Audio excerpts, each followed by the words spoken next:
Right with you with another award-winning, action-packed edition of your Tony Basilio Show.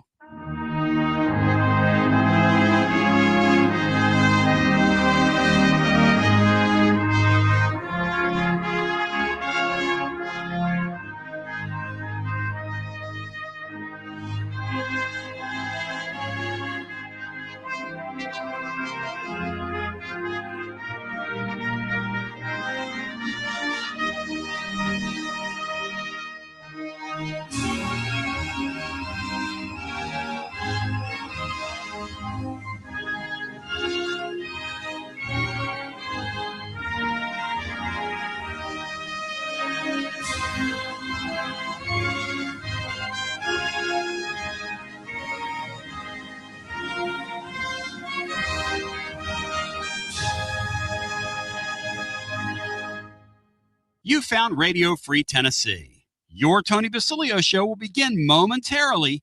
Keep it locked in right here at TonyBasilio.com and on your Tony Basilio app. And hey, do us a favor.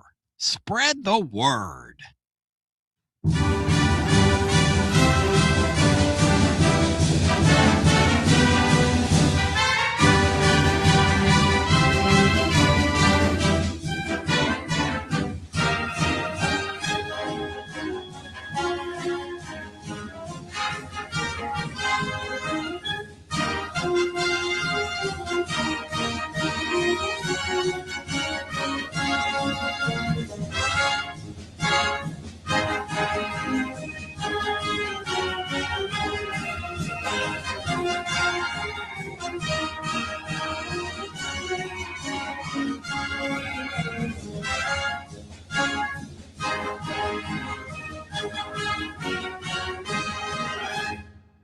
You found TonyBasilio.com, home of the Tony Basilio Show. In just a few minutes, we'll be right with you with another award-winning, action-packed edition of your Tony Basilio Show.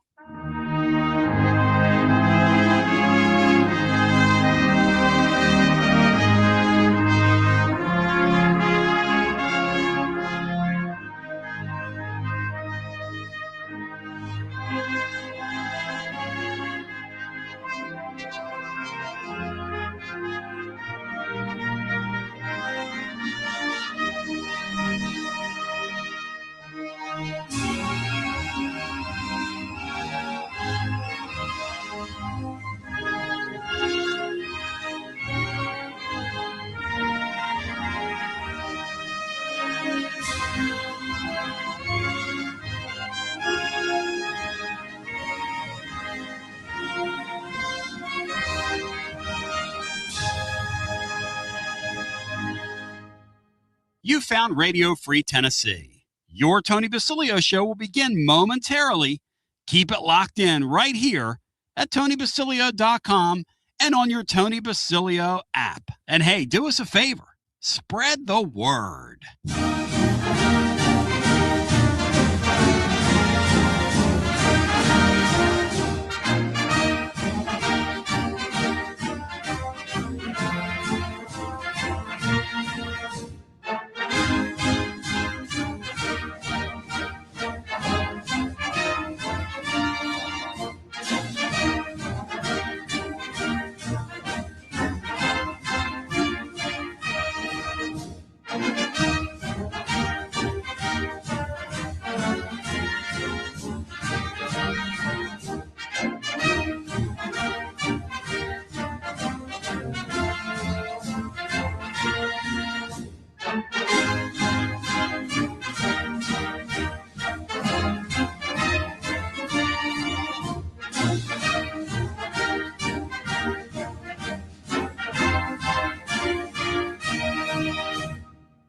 Another award-winning, thought-provoking, action-packed edition of the Tony Basilio Show is coming up next. Tips are always appreciated here at TonyBasilio.com, home of the Tony Basilio Show.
found the Tony Basilio stream at TonyBasilio.com or on your smartphone or tablet. Another thrilling, chilling, and sometimes spilling edition of the Basilio Show is on the way next. Tips are always appreciated here at TonyBasilio.com.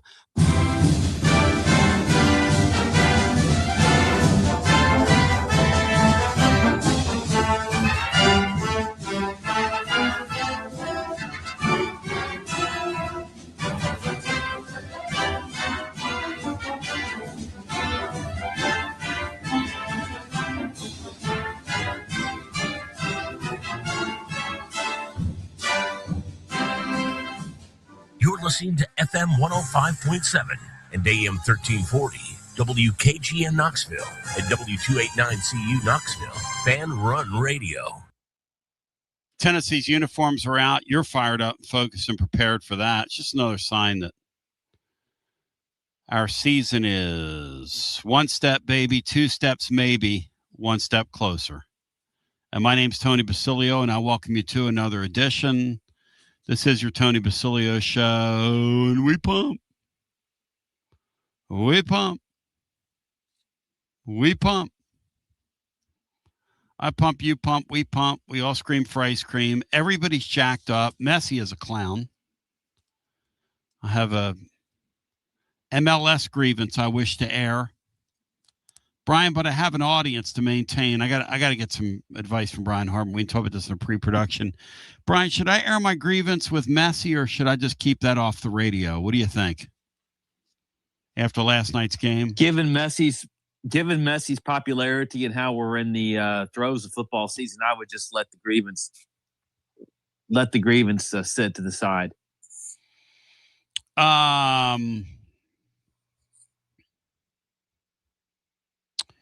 And here we are. Pretty jacked up. How about you, Dixon? Should I air my grievances with Messi, or should I let it be? I would rather you talk about Messi today than to continue to talk about Joey Aguilar. Go! All right, we're going to do our 3 hot takes. Matt brings me to that. But before we do anything else,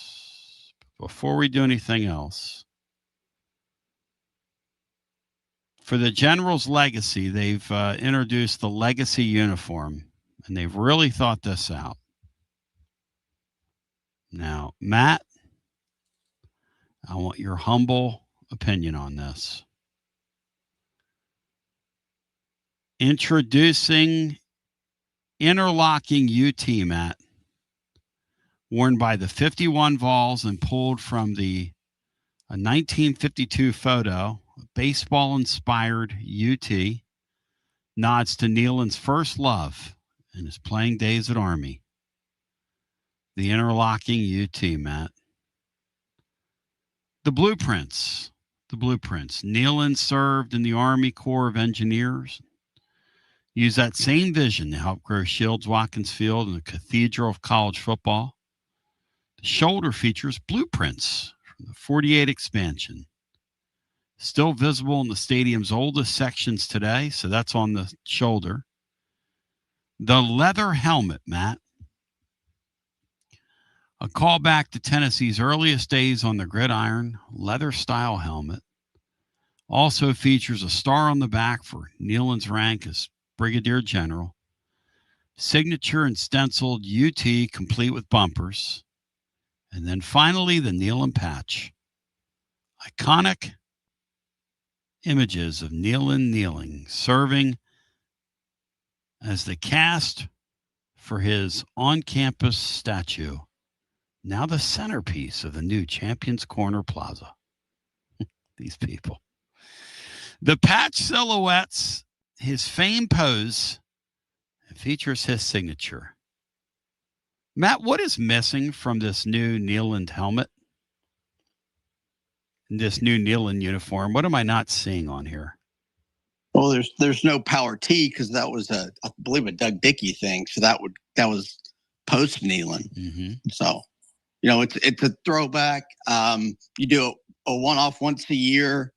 I don't mind it. I mean, not particularly, I'm not a big jersey guy, and I've gotten to the point where I don't really care what you wear, just win. You're going to wear them once a year, and it's not for a big game. That's one thing Danny White's been about is you wear your traditional, orange and white for your big games, and like the Alabama is going to be kind of cool. So I don't mind this stuff. You kind of throw back to the past and dig into that. So it's, I think somebody had told me a while back that it was going to be like the legit leather helmets. Like I think a few pro teams have done it where it looks like a legit leather helmet. Yes. This one's got some UT centric stuff. So, it's kind of a cool one-off deal. I heard those whispers too, Matt. Maybe they looked at that and figured they didn't have the way to match it up and the material. But yeah, that legit leather. I think it was. There was going to be a kind of a throwback to even a pre-General Neyland jersey. Correct. But they've decided on this. I like this route a little bit better. So it's kind of cool to do that. And I think Brian said it's for the Auburn game. So you've got all the general stuff going up against Comrade Golish, who really struggled against the service academies at USF. So it's probably a good sign. And by the way, Comrade Golish, when Tennessee wears these uniforms, is in charge of his team's Brian underwear. Elaborate, Brian Hartman. And then we'll get to the subject of today, which is hot takes. He's in charge of his team's underwear. Thanks. Well, thank you for elaborating. Ladies and gentlemen, Brian. I have no idea. Brian can be like, you sent it to me today. Didn't you send that to me? No. Huh? No, I didn't send that. Uh-huh. Uh-huh. No, you didn't. It was Laura. Even the underwear matters at Auburn. When I toured, this is from Adam Brenneman. Matt, you're going to love this. These people are into mental masturbatory conduct as never before. Can I say that on the radio? Sure, I can. It's all mental mass. And they love worshiping these people. And it's totally idiotic. Like when Butchie Boy had a little go-go kart driving around campus, feeding people shakes on their way to school, like that was going to help us. A juice bar. Like that was juice. And people were worshiping it. Our fans were worshiping it at the time. This is from Adam Brenneman on Twitter. Laura sent me this. Even the underwear matters at Auburn. When I toured Auburn's facility, one detail stood out, and that's the dress of the day. Dress of the day is posted so every player knows what to wear. The dress code changes every day, and it's right down to the underwear. Dare I say the underwear? Are these people bored? These head coaches? Do they spend too much time in meetings? And are they smelling their own gas? That's my question for you. As for Tennessee's uniforms, they don't look bad to me. They're fine. Those uniforms are fine. They're cool looking as far as I'm concerned. Matt, is that in lieu of the smoky gray, or are we still wearing those? Do we know? The Neyland Legacy uniform, is that the... I think that's what they are. Yeah, they're calling it Neyland Legacy instead of Smoky Gray. But they're not smoky gray. They're black. Those are black jerseys, which I love. Thank goodness for Chef Boyardee. Those are a million times better than those Butchie Boy uniforms. Okay. But you know what? We're going to wear them on a day where, Brian, I'm sorry, I thought you sent that to me. Comrade Golish is looking at your underwear. You better wear the right underwear around the comrade. What's your Messi take, Tone? Messi, he's a thug. And he has a bunch of thugs around him that reminds me of the Flyers back in the 70s, where the Bobby Clark for the Flyers was their best player, and he'd swing sticks at people. He was just a brutally dirty player, but he had a bunch of hatchet men around him, so he was untouchable. And Messi's a clown. I like those uniforms, Matt. Those are not gray. Those are black, and those are good looking. Yes or no, Brian Hartman? I know one thing. They better not lose that game in those uniforms. They better not lose to the Comrade. He's on my no-fly list this year. And I threw some hot takes at you today at tclub.team. I'm not a big record guy this year. I want this quarterback to be able to play and show he can play and set us up for 2027. People don't want to hear that, but I'm not going to beat on this. I don't expect this team to contend. I just don't. I think it's a lot to ask. A lot of moving parts and a true freshman quarterback. But I'm willing to live with it because I'm starting to believe in this guy. I told myself I wasn't going to do this. I'm not allowed to do this. I'm not going to do it, Matt. I told myself I'm not going to do it. I'm not going to do it. But damn, he's been good in practice, Matt. He's been damn good in practice, Matt. Yeah. Go ahead and do it. Tone. You've already. I mean, you did it with Nico. I'm not doing it. You're like Michael Scott, snip, snap, like hot take with Nico stuff over the last 2 years. Yep. Is legendary, even for a noted takesman like yourself. What do you make of the uniform really thing, Matt? Why are we still doing the white and then you get to wear your colors? Why are we still doing we're acting like, because the late great Haywood Harris, I was reminded yesterday by a friend, and may he RIP, but he will be smiling down when he sees he finally gets his wish. He was advocating for that for years. When we went to color television, we didn't need the jersey contrast anymore. This is something that was a color television thing, black and white television thing.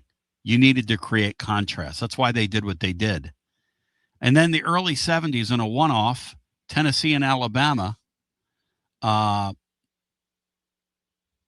played the game where they both wore their unis. There's a beautiful piece of video that exists. I've got it in my collection here somewhere of a game in the 50s on a very warped down, smaller looking Neyland Stadium, but on the Shields-Watkins Field, where Alabama and Tennessee. Matt, have you ever seen that piece of video? And it's shot in color film, and it is just beautiful how rich the colors are in this film, and how beautiful those uniforms look on that field together.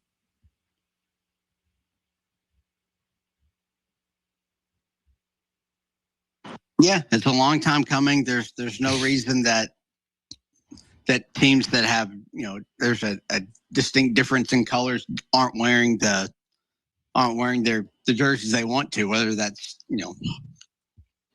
their quote unquote home jerseys or not. You should be able to wear those and put some color in it, but that's just something the NCAA is always reactionary and usually about 20 years late.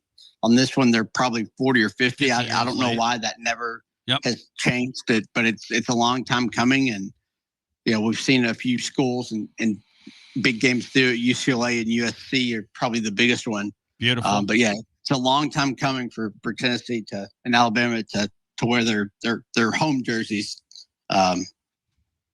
in the same game. It'll make for a great visual. Speaking of jerseys today, I want to shout out Byron Williams, who sent me a Capo Verde shirt, who that African nation rep this year at the World Cup.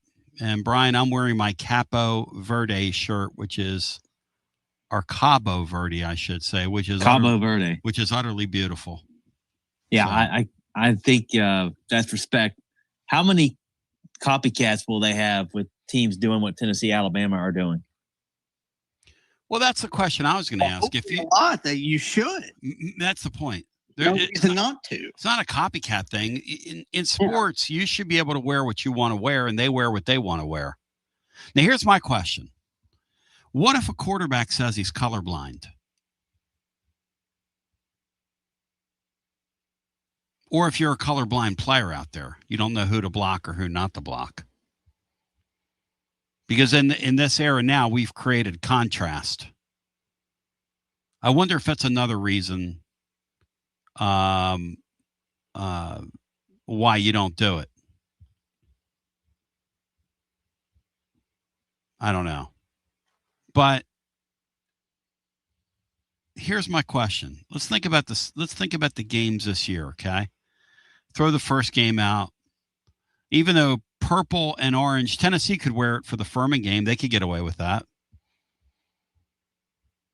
The purple Paladins and the orange, that'd be a fun game to look at.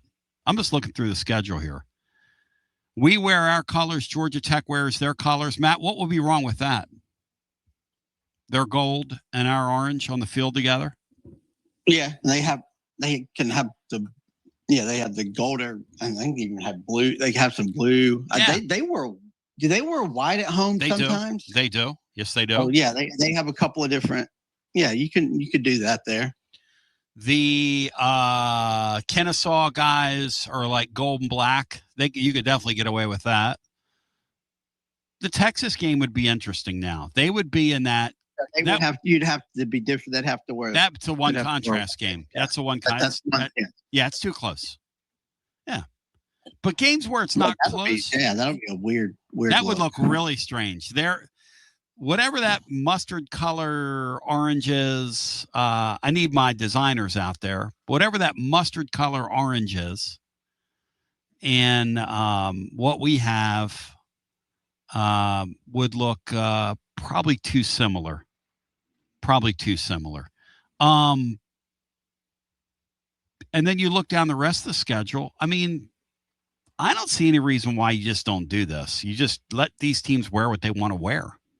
Unless it's too close. If it's too close, then you say, hey, we're going to go by the old rules. But there we are. So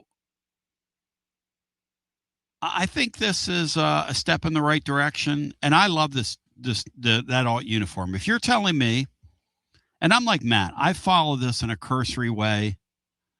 I do a show so people are interested in it. Personally, I could care less what you wear. Again, I'm wearing a Capo Verde shirt. Capo, what are they, Bri? Cabo Verde. Why am I calling them Capo? I'm acting like I'm in Cabo Verde. I'm acting like I'm in the mob.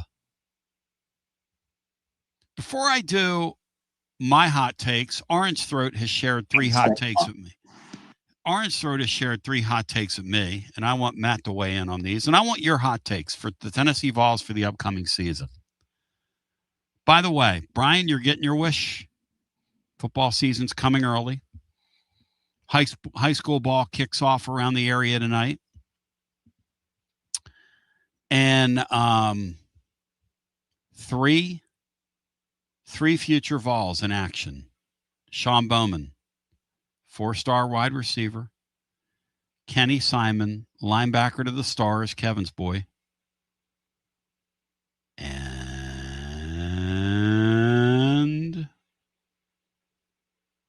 And who, Bri? DGG? You got it. D-double-G.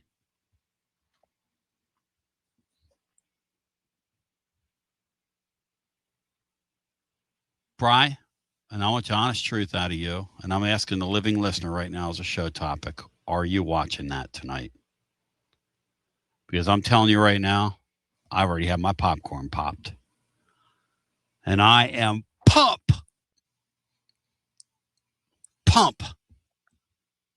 The Canadian wildfire touches down this evening, ladies and gentlemen.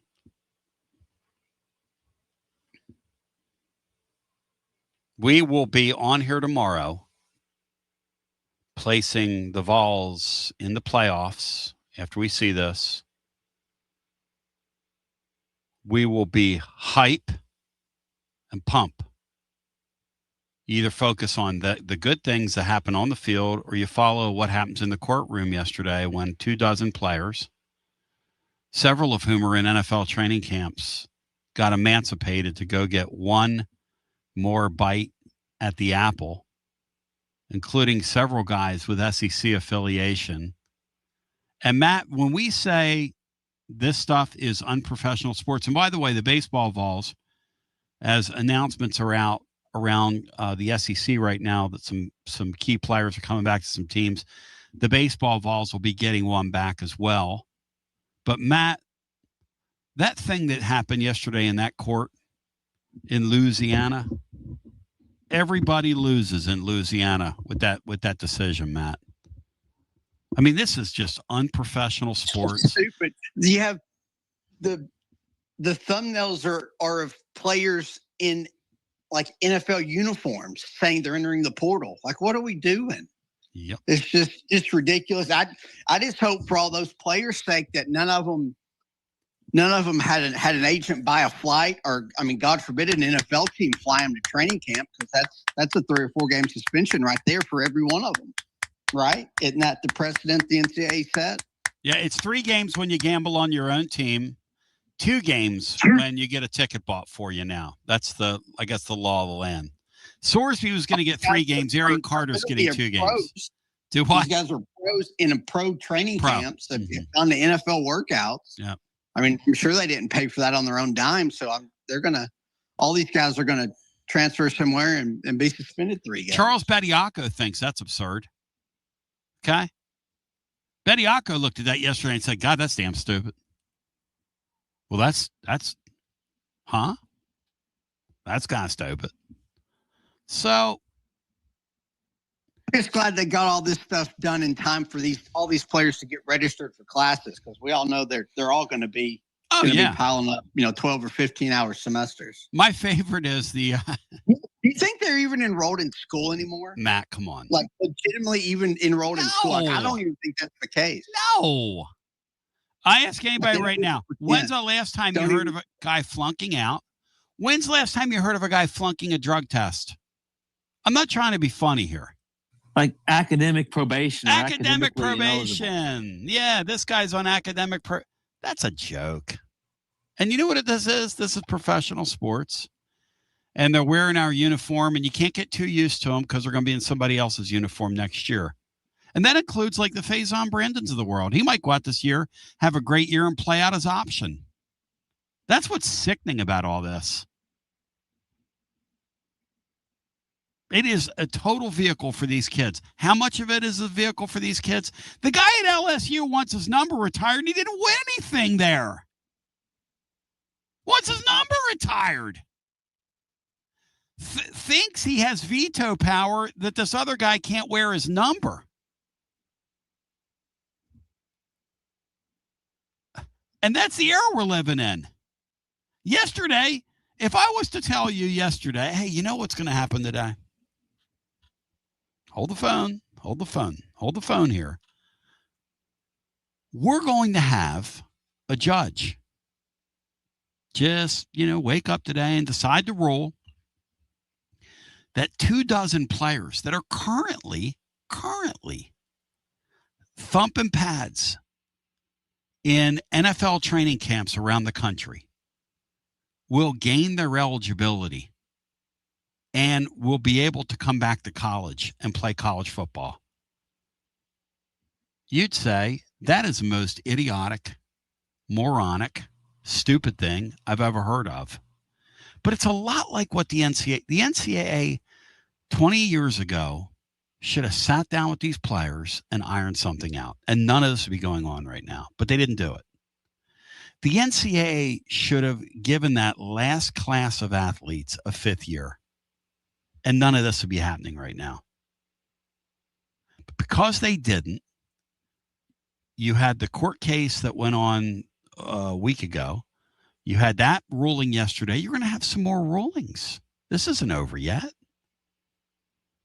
Because they're the Washington Generals. They went before the Supreme Court, and the Supreme Court looked at them and said, you have a multi-billion-dollar illegal operation that you're running here, and you need to cut these people in on it. Now, who couldn't have seen that coming? And who suffers? We do. Because, Matt, I will ask you, I'm not trying to start anything here because I think Faison Brandon's a good kid. But Matt, is it ironclad that Faison Brandon, if he comes out and is a star quarterback this year, is your quarterback next year? Can we count on that, Matt, in today's college football?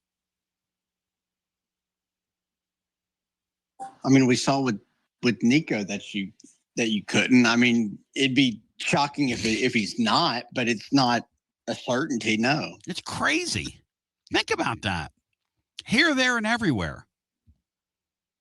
And you take a guy and you train a guy and you have plans for a guy. I mean, Rick Barnes didn't want to lose all those basketball players. He wanted to lose some of them, but he didn't want to lose all of them.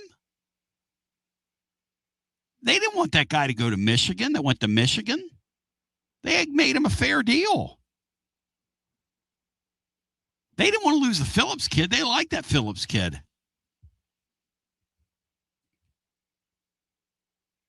And they did right by these guys.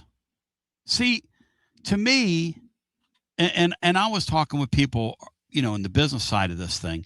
If you miss payments to players like some of these NILs do, okay, get out of there. Get out of there. It's professional. Get out of there. But Tennessee's not like that. Tennessee's totally buttoned up. Totally buttoned up from that regard. Anyway. So tonight, 8 o'clock, ESPN 2. Deshaun Bowman, 4-star wide receiver. Kenny Simon, linebacker. D-double-G, all in action. Will Kenny Simon be able to get D-double-G on the ground? That is the question. Matt Dixon, what is your level of excitement for that right now? I'll check the highlights when somebody. You are the worst. What? I'm hoping to be on the golf course this evening if the rain's going to hold up. At 8 o'clock? Oh, you play twilight golf? I mean, I'll play later in the day. Come on over here. I'll sneak you out. Come on over here. I'll sneak you out tonight. Especially on a day when it's stormed in the morning. Dixie needs some glow golf balls of glow. No, I don't do that. It's like 90. Man. Yeah, that's why you don't want to go at like 2 or 3 right in the afternoon, right when the show ends. Dixon plays golf in the dark. I mean, when you hit it straight, you don't need to necessarily see the ball flight the whole time. See that? Matt's talking trash, Brian, on my golf game. Matt plays golf in the dark. All right, Brian, are you going to tune it in tonight, or is there some like CFL game on? Or WNBA? I think I might check it out. I don't know if I'll watch the whole game, but I'll try to see bits and pieces of it.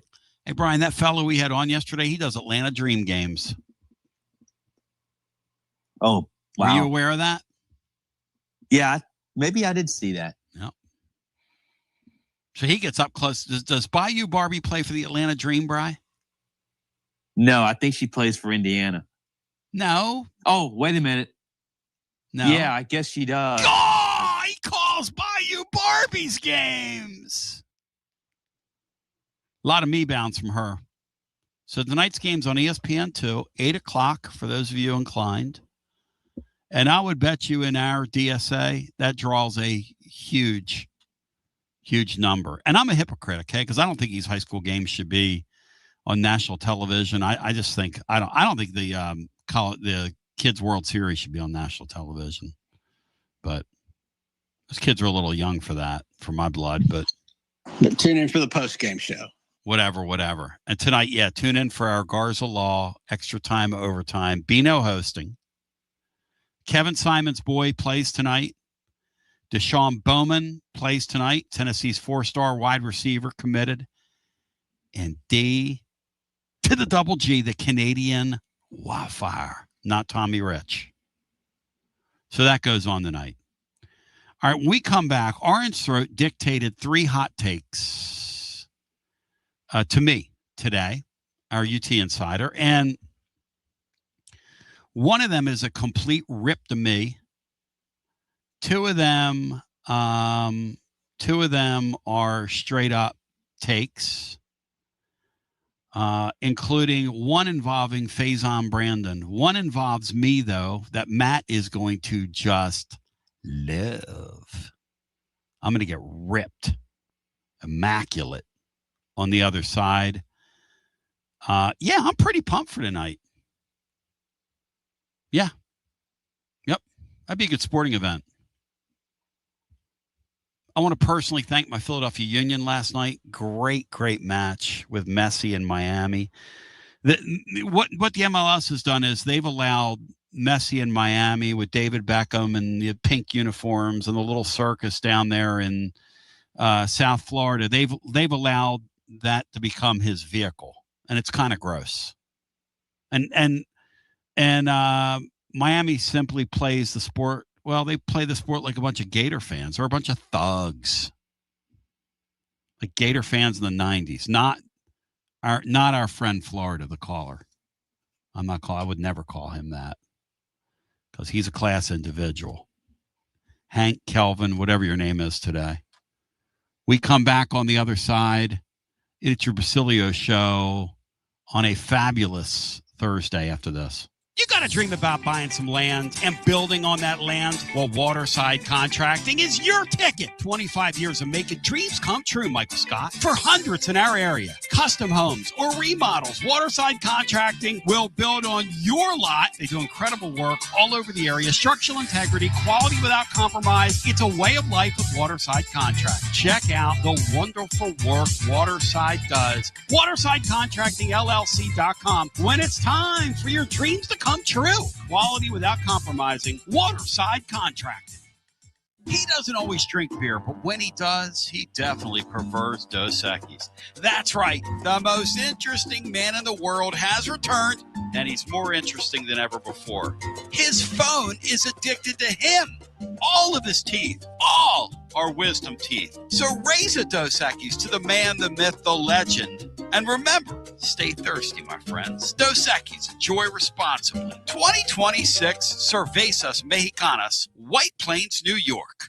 Located in Knoxville's historic Old City, Barley's offers great food, live music, the best draft beer selection in town, and now your new favorite place to watch sports. Their indoor projector is perfect for any weather, and they've revamped their upstairs area with more TVs to take in all of the action. Their menu features hand-battered chicken tenders, juicy burgers, fresh salads, and the tastiest pizza in Knoxville. You can enjoy their happy hour drink specials daily from open until 6 p.m. Barley's Tap Room and Pizzeria.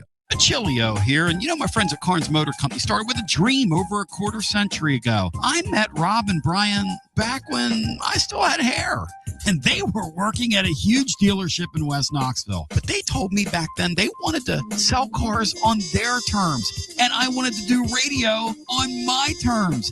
Their terms, just like my terms, are ultimately your terms. In both cases, you're the winner. A Car Guru's National Award winner with a 5-star rating on all sites, just like our Vols. Everything about buying a car from Carnes Motor Company is no hassle. They specialize in high-quality pre-owned vehicles between the $5,000 to $25,000 range. And if you need to sell a car, they'll either buy your car or they'll help you sell it. Carnes Motor Company also has a top-notch service department. Therefore, every vehicle is rigorously inspected and serviced prior to delivery. So you're guaranteed to get a quality pre-owned vehicle every time. If you need a place for service, they've got you covered. Come be a part of the Carnes Motor Company family and tell them you heard about it from me. Online at carnesmotor.com. Oak Ridge Highway, 1 mile past the Carnes light. Carnes Motor Company. Like our 2026 football Vols, score a T3TD every time with T3 Vodka, Tennessee's premium vodka, handcrafted with passion, precision, and a whole lot of pride. Right here, handcrafted in the majesty of the foothills of the Great Smoky Mountains. Quality around here isn't just a promise, it's a way of life.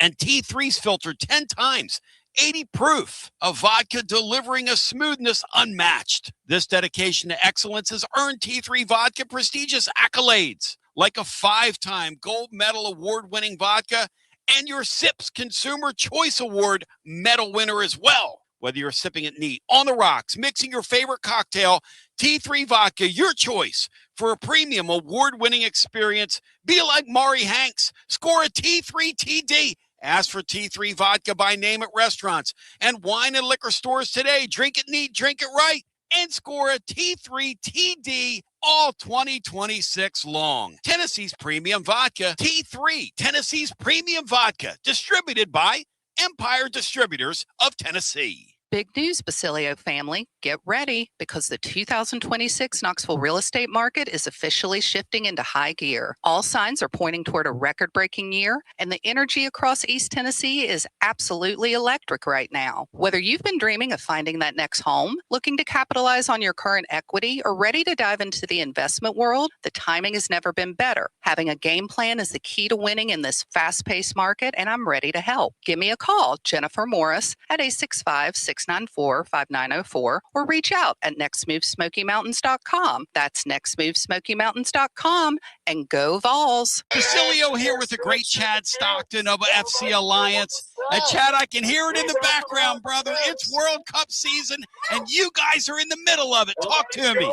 We are excited. Our U9 through U12 trials just kicked off today for our locations in Knoxville and in Johnson City. So we're ready to offer any player top-level competition, top-level training anywhere they want to be in Northeast Tennessee. In our programs, we offer competitive play for anywhere from 9-year-olds to 19-year-olds. We've got two locations. Our location in Knoxville is kind of our home base, and our location up in Johnson City in the Tri-Cities area is our FC Alliance North. Both locations are growing tremendously, and we're excited about what the future holds here at both locations. Growing the beautiful game in the season of the World Cup. Chad Stockton, how can folks get more information? Go to our website, FC Alliance or FCAllianceNorth.org. And both locations, we're happy to serve the beginning player or the more experienced player, because what we will promise is the top-level training and top-level leagues that we can play in for all of our players. Growing the beautiful game in Knoxville and now also in the Tri-Cities. FC Alliance. Thank you, Chad Stockton. Thanks, buddy.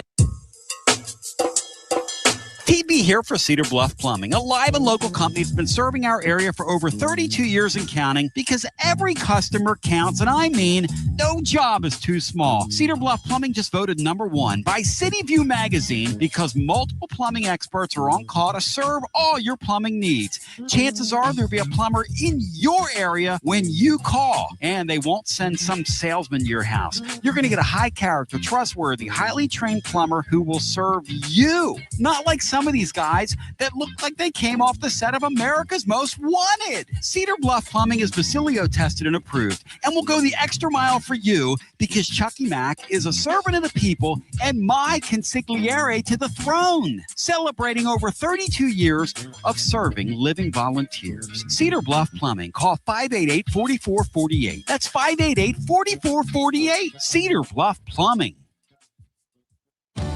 Out-of-town law firms have been swarming into East Tennessee lately. From Memphis, Chattanooga, and Birmingham, they've stormed into the area. Wouldn't you rather do business with a local firm? You know, a true neighbor. Marcos Garza and the pros at the Garza Law Firm are just that. There are neighbors and friends that support local causes year-round. The Garza Law Firm works to serve you professionally on criminal matters, injuries and accident matters, and Social Security and disability filings. The Garza Law Firm is here for you at garzalaw.com. The Garza Law Firm. Let us help.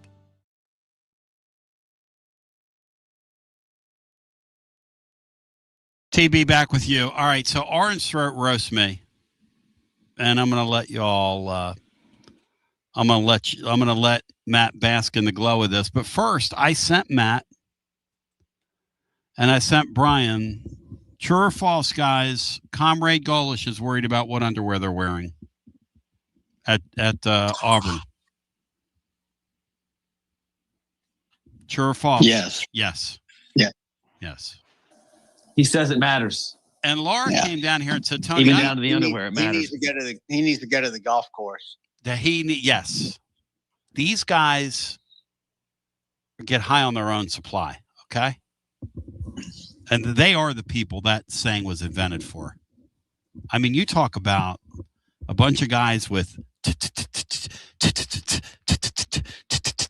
too much time on their hands.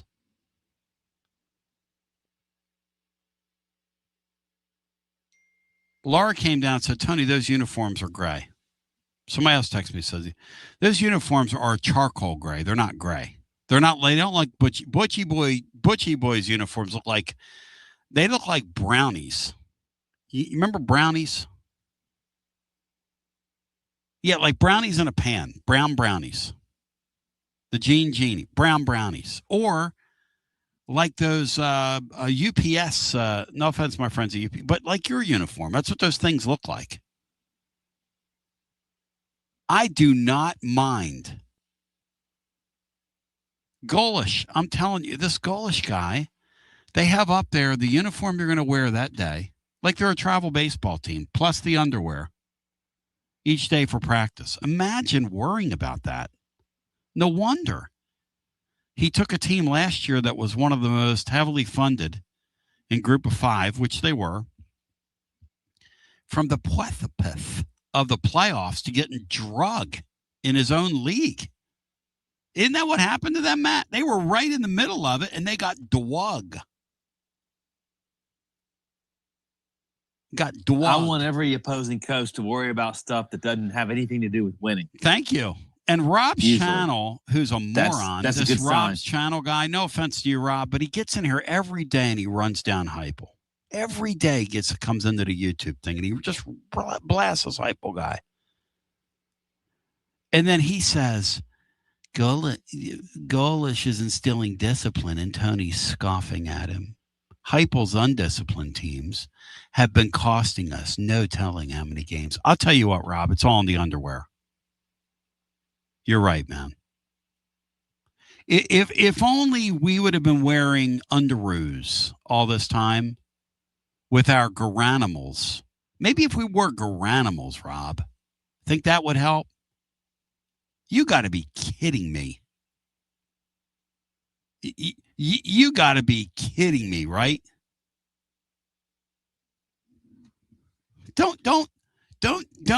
Don't be that guy that sits here all year and beats on Heupel, and then you're going to belly up to the bar for this guy. Come on, man. You're better than that. I hate when people tell me that. I go, no, actually, I'm not better than that. Obviously, I'm not, because I did that. So don't tell me I'm. Matt, I hate when you do something and somebody will look at you and go, you're better than that. Don't do that. What does that even mean? I'm not living up to your expectations? I mean, I'm better than that? No, actually, I'm not better than that. All right, let's get to it. So the throat called me today and he said, Tony, in honor of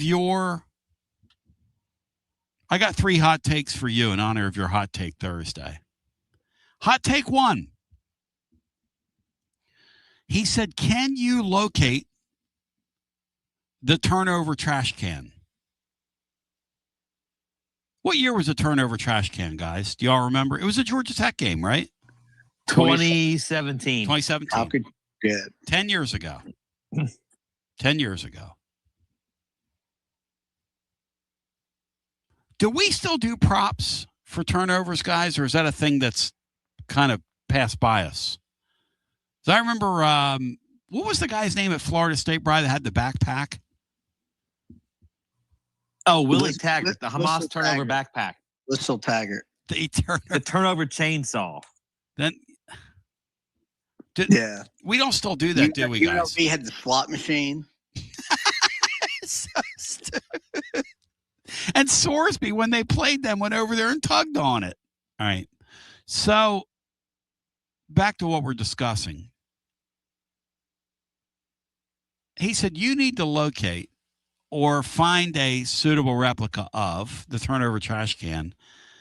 His hot take number 1, Basilio is going to be wearing either a trash bag on his head post-game of Texas or be encased in the turnover trash can after Arch Manning throws for 450 yards on the Vols.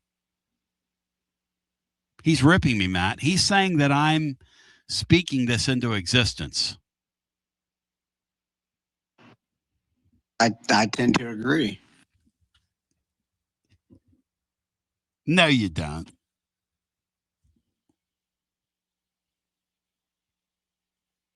I know you don't. The more you talk down on Arch Manning and talk about his air yards on his passes and all this stuff that your eyes told you to chart this offseason, he's going to go off on us.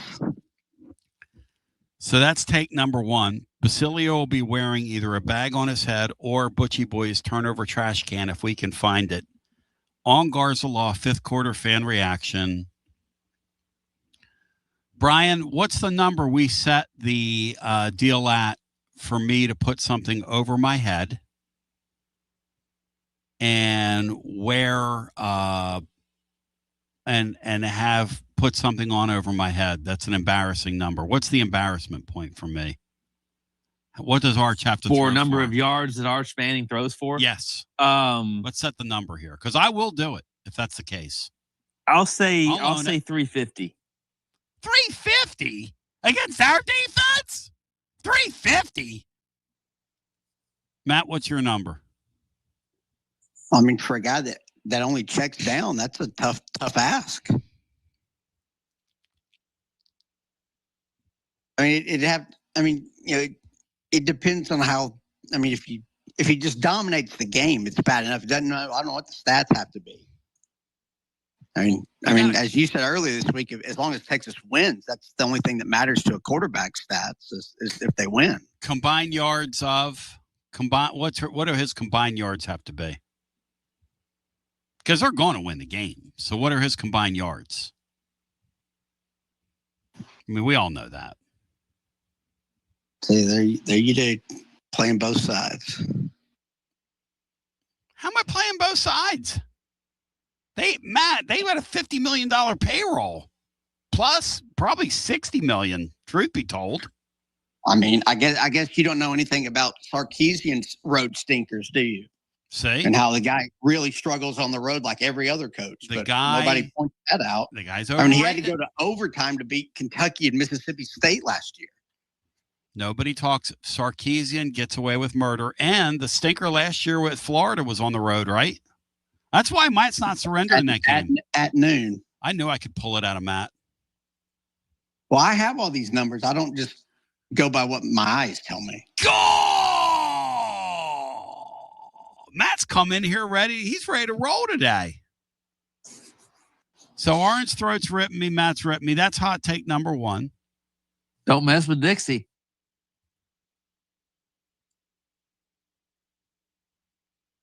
Hot take number two.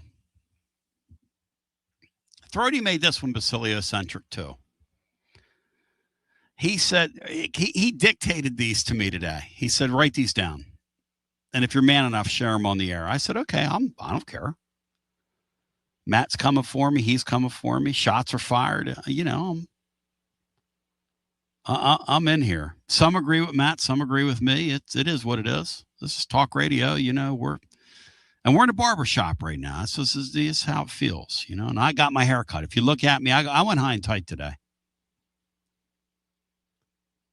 Brandon will be what Basilio thought Nico was going to be. Brandon will be what Basilio thought Nico was going to be. But then he adds, he said, that's the first part. Second part is he's going to ball out at Tech, get our hopes sky high for the Texas game, but Will Muschamp will come in here and figure out a way to put him in a straitjacket. Matt, what do you think of that hot take? I can certainly see that happening. That's pretty. I think that's probably the most likely scenario. Faison looks good. You beat Georgia Tech and that really talented Texas defense with a great defensive line, probably the best edge rusher in the country, and the Will Muschamp factor, which we haven't talked about a bunch. No, because he was down there.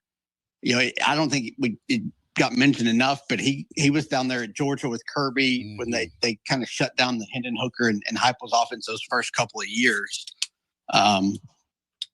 So we'll see. But I think that was a kind of a pretty big upgrade that Texas made, and that's not a great matchup for a true freshman quarterback against that talented of a defense with that that defensive coordinator. Because what Muschamp's going to do is he's going to make that true freshman see things on the field that he doesn't actually see. That's what those guys do. And they're going to have the ability to get that pressure on him. And Tennessee's offensive line in that game has to have their borderline game of the year in that game. They've got to really come to play. I mean, really come to play. So those are Orange Throats too.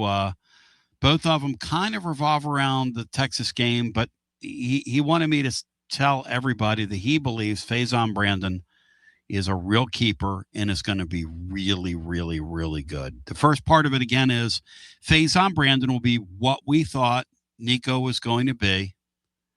And then the second part is he's going to ball out at Georgia Tech in a win, get everybody's hopes up, but Muschamp in 2 weeks will put him in a straitjacket. Brian, your thoughts on that hot take? Well, I could just still remember how long it took just to beat a Will Muschamp head coach team for the Vols. I think they lost, 7 or 8 straight against Will Muschamp in 2 different spots. Yeah, he's the only guy that could beat him. That was the only team he could beat. Because here's the thing about Muschamp. To Matt's point, Muschamp, great coordinator, a guy that just belongs being a coordinator. And you know what? There's nothing wrong with that. No, he's such a great coordinator. He shuts down his own offense as a head coach. Yes. So real talent you have to do that. Yeah, he reminds me of like when Buddy Ryan coached the Eagles. Some of those guys are so defensively oriented that they literally hate offenses, Matt, even their own. Like Bino with pitchers. Bino hates pitchers. You listen to Bino talk baseball, he's got a total disdain for pitchers. I remember one time I was talking to Deacon Jones on the air. We were doing something at Westtown Mall. And Deacon Jones said, and I was asking about some player, and I said, what do you think of so-and-so? It was a quarterback. He goes, I hated him. I said, no, Deacon, he was a great player. He goes, I don't give any credit to quarterbacks, man. He was like in his 60s. And he was dead serious. He looks at me and he goes, look, man, I don't give any credit to quarterbacks. Like, that was that guy's mentality. Like, that day, if he would have seen a quarterback walking through the mall, I think he would have sacked him from behind. And that's Muschamp's mentality, Matt, toward offensive players. I really believe that. Just gets up in the morning, probably hates when they're showing highlights on the TV news or like on Sports Center.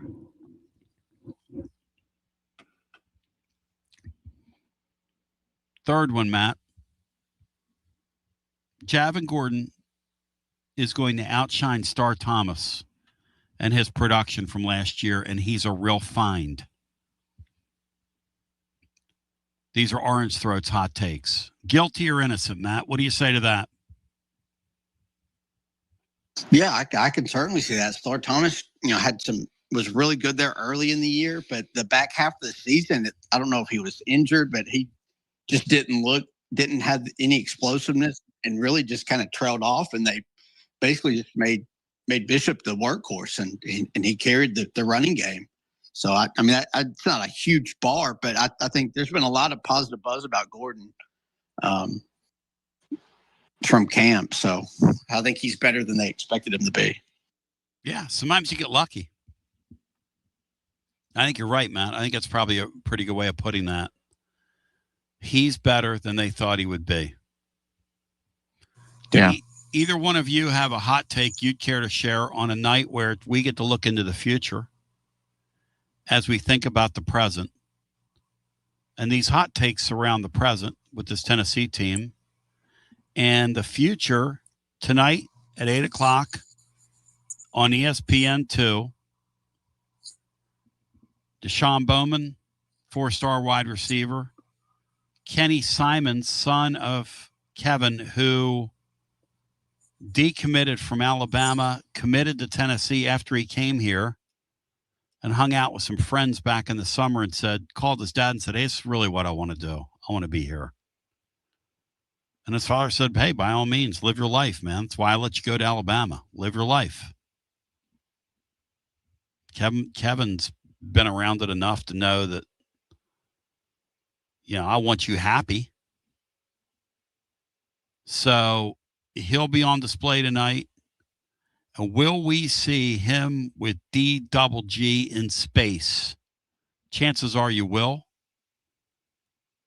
Because the Georgia's kid is really talented. Brian, what's Georgia's go for tonight on national television? What's your prediction on that one? I'll say he'll be just shy of 200 yards. Kiffin's diversity advisor says the following. Mike Matthews will have more touchdowns and yards than Braylon Staley this year. Matt, yes or no? It's a really good hot take. I could see it. So if Matthews takes a big jump this year to where that's possible, then you got something pretty good with your offense this year. That'd be a very welcome sign. Because truly, what about Ethan Davis plays himself into a top 3 round draft pick? Matt Dixon, he'll be called. He's going to get opportunities. Davis will get opportunities this year. He's got to start playing. I don't even think he's practiced yet all fall, which is kind of concerning. Those lingering injuries that you have all fall camp, at some point you got to get in football shape. That's kind of a quiet concern I have, because I think they want to do a lot of continue the 2 tight end looks that they really kind of leaned on some last year. I'll tell you one. Again, that's another good hot take from Brian, because he's certainly got the ability and the talent, and that's a kid that wants to be here, which is kind of cool in this era. Yeah, you root for kids like that want to be here. I have a soft spot for those guys, and the guy that's coming back to Tennessee baseball today. I think you root for those guys. If it's not today, it's next couple days. Those videos are starting to trickle out. You like those videos, Matt, of these baseball players that are coming back? Or do you find that stuff corny? No, I mean, if you don't really have a pro career, make the most of what you got. If the rules let you, I'm not going to fault the kid. Those Ole Miss kids have been there for 5 years. Like those kids, they haven't transferred anywhere. They've been at Ole Miss for 4 years, 5 years. So it's kind of living their dream out. So if Tennessee can get Reese Aguilar back, I think that'd be a nice pickup. What do you make of Bishop, Matt, not being in the top 60 initially on the watch list? Well, that's stupid. But it's a preseason watch list, which is completely meaningless. But that's a huge oversight, because he's like the SEC's leading returning rusher. Just an uber productive guy who might even take another step this year. If the offseason weight room stuff is any indication. So no, that's silly. He's probably a top 15 back in the country entering the season from a production standpoint. Kiffin's diversity advisor is going off the fact that there's folks are glowing about Matthews. Yeah, he's had a good camp. In fact, the entire receiving corps has. And the quarterback continues to shine, and McIntyre had a nice camp for himself. So lots to work with on offense. Plus, Matthews could, maybe not numbers wise, but he could take a Jalen Hyatt type junior year, breakout guy and be that guy in the SEC that just kind of explodes. Yep. And he was a 5-star for a reason. Yep. Just like I'm the dean for a reason. Just like Chad Fields is the uniform guy for a reason. He'll join us on the other side. Then we'll get some phone calls in. And so that's where we are. Chad Fields, we're going to talk about that new uniform that dropped and these uniforms in general, get his thoughts. Did Tennessee get it right with the Neyland uniform, which to me looks more black than that stupid flat color that I hated hated those uniforms. I'm so glad these are closer to a black alternate uniform than that. Laura's like, can't you see they're gray? Brian, do they look more black than gray to you or more gray than black? I think it's dark gray. Like charcoal gray, right? Which is what I Yeah, call black is like one color. Yeah. One shade. This is a darker shade of gray. Yep. On a day where we hope to not turn a lighter shade of pale. Well, compared to that trash bag you put on Texas postgame. I'm not using the tracks because Matt, you might be right. The Vols might have something for them because that coach is overrated. That's my hope. My hope is he gets in the way of this thing. My real hope is that we're all going to have to cheer for Ohio State. You'll be rooting for Ohio State. Yes, Matt, in that game? I want to kick the mooring out from under that Texas team. I want Texas ranked number 1 when they come in here. Go!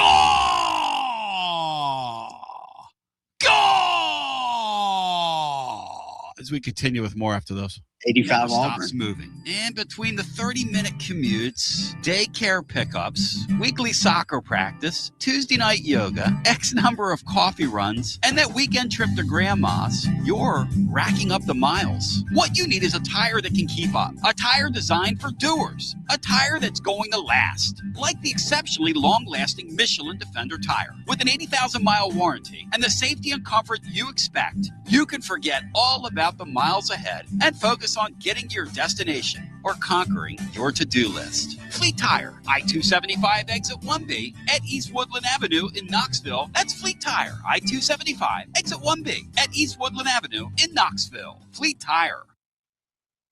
You're listening to FM 105.7 and AM 1340, WKGN Knoxville and W289CU Knoxville, Fan Run Radio.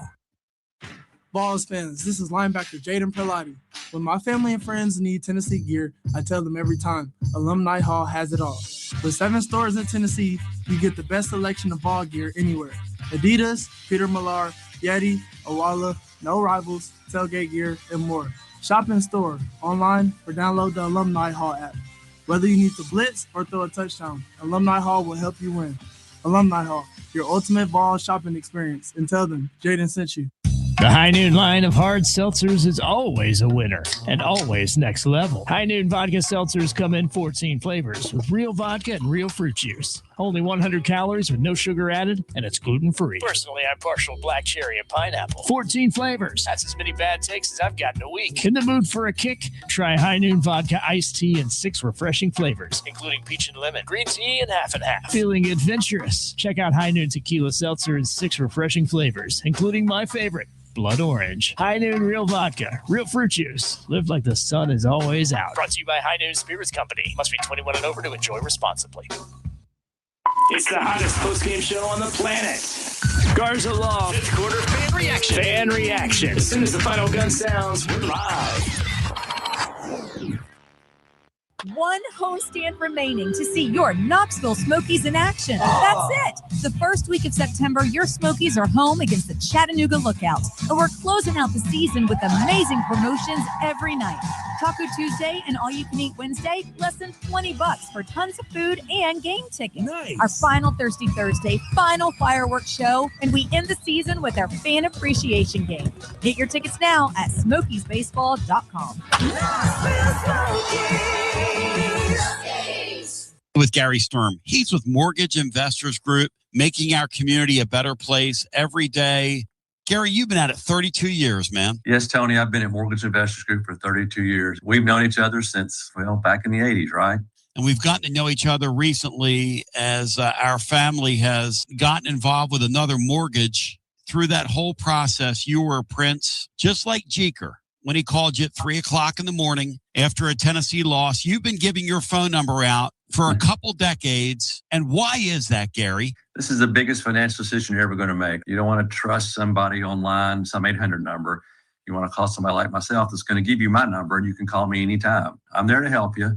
I'm here to help you and your family, and I appreciate that. I appreciate your trust in me. You can call me anytime. You can be like Jeker and call me at 2 a.m. and complain about the Vols just like he did. I'd rather you call me about a mortgage, but that's okay. If you want to cry about the Vols, we can do that too. I'm a Vol at heart. You know that. And if you want to come in and meet with me face to face, I'm here. If you want to do it online, I'm here. That's fine. If you're curious if you can qualify to buy a house, people know the housing market's tough. That's what I'm here for. There's no obligation. You can call me anytime. I get you pre-qualified.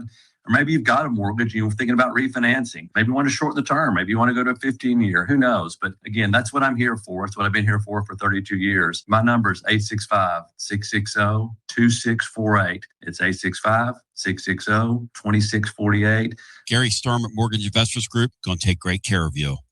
Got a plumbing or HVAC problem at home? Whether it's an AC that won't cool, a furnace acting up, a clogged drain, or a water heater problem, Pipe Wrench Home Services is ready to help. Right now, get 15% off any HVAC or plumbing repair when you schedule service with Pipe Wrench Home Services. Our licensed technicians are equipped to diagnose the issue, explain your options, and get the repair done right the first time. Don't let a small problem turn into a major headache. That strange noise from your air conditioner, the water heater that's not keeping up, or the drain that keeps backing up won't fix itself. The longer you wait, the bigger the problem can become. At Pipe Wrench Home Services, we make repairs simple with friendly technicians and fast, reliable service that you can count on. We'll arrive ready to identify the problem and get your home back to normal as quickly as possible. Take advantage of 15% off any HVAC or plumbing repair and schedule your appointment today at pipewrench.com. And as always, same-day service guaranteed or the visit is free. Restrictions may apply. Eligible for repairs up to $5,000. Visit pipewrench.com for details. Are you tired of hiding your smile because of crooked teeth? At Knoxville Smiles, we've got the perfect solution. Invisalign. No metal, no wires, just clear, comfortable aligners that straighten your teeth without anyone noticing. Eat what you want, smile with confidence, and see results in as little as 6 months. Call us today for more information about Invisalign, 865-539-1776. Or just visit us online at knoxvillesmiles.com. Smile brighter with Knoxville Smiles. Inward Half is committed to the game and the memorable moments that happen in between. From the tee box to the tailgate, from the green to the big game. For the first birdie with Dad, the first big win with Mom. Friday night lights, Saturday superstitions, Sunday traditions. Fall into the comfort and unparalleled performance of Inward Half. This fall, enjoy the walk-in.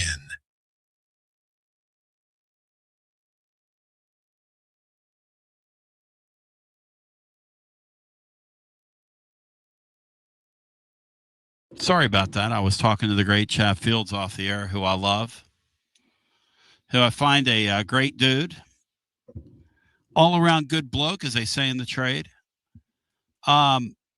Tennessee dropped their alt uniform today, the General Nealon uniform, which I guess people are telling me is gray. It doesn't look gray to me. It looks blacker than gray. Chad Fields, your thoughts as I welcome you in on what the Vols have done here. Well, happy Nealon legacy revealed it. Uh-oh. A uniform nerd like yourself. Did you know this was coming? For a few weeks, I kind of did. I've been, had talking to my quote unquote sources. I'm not that kind of guy, but sources. Sources. We all have sources. Yes. Yes. But I kind of got an idea, piecing it together. But it blew away my expectations, even to what people had said it was going to be. I'm thrilled with it. I've always been campaigning for a throwback anyway, but seeing one of these that are a combination of different elements of the, honoring Nealon and the things he did, the old school UT, the Brigadier General star on the back of the helmet, his signature, his hand-drawn blueprints of the stadium on the sleeves. I mean, come on, that's unbelievable. I agree. So happy with it. Matt predicted that I would hate it because it's a callback to the smoky gray thing, which I hate.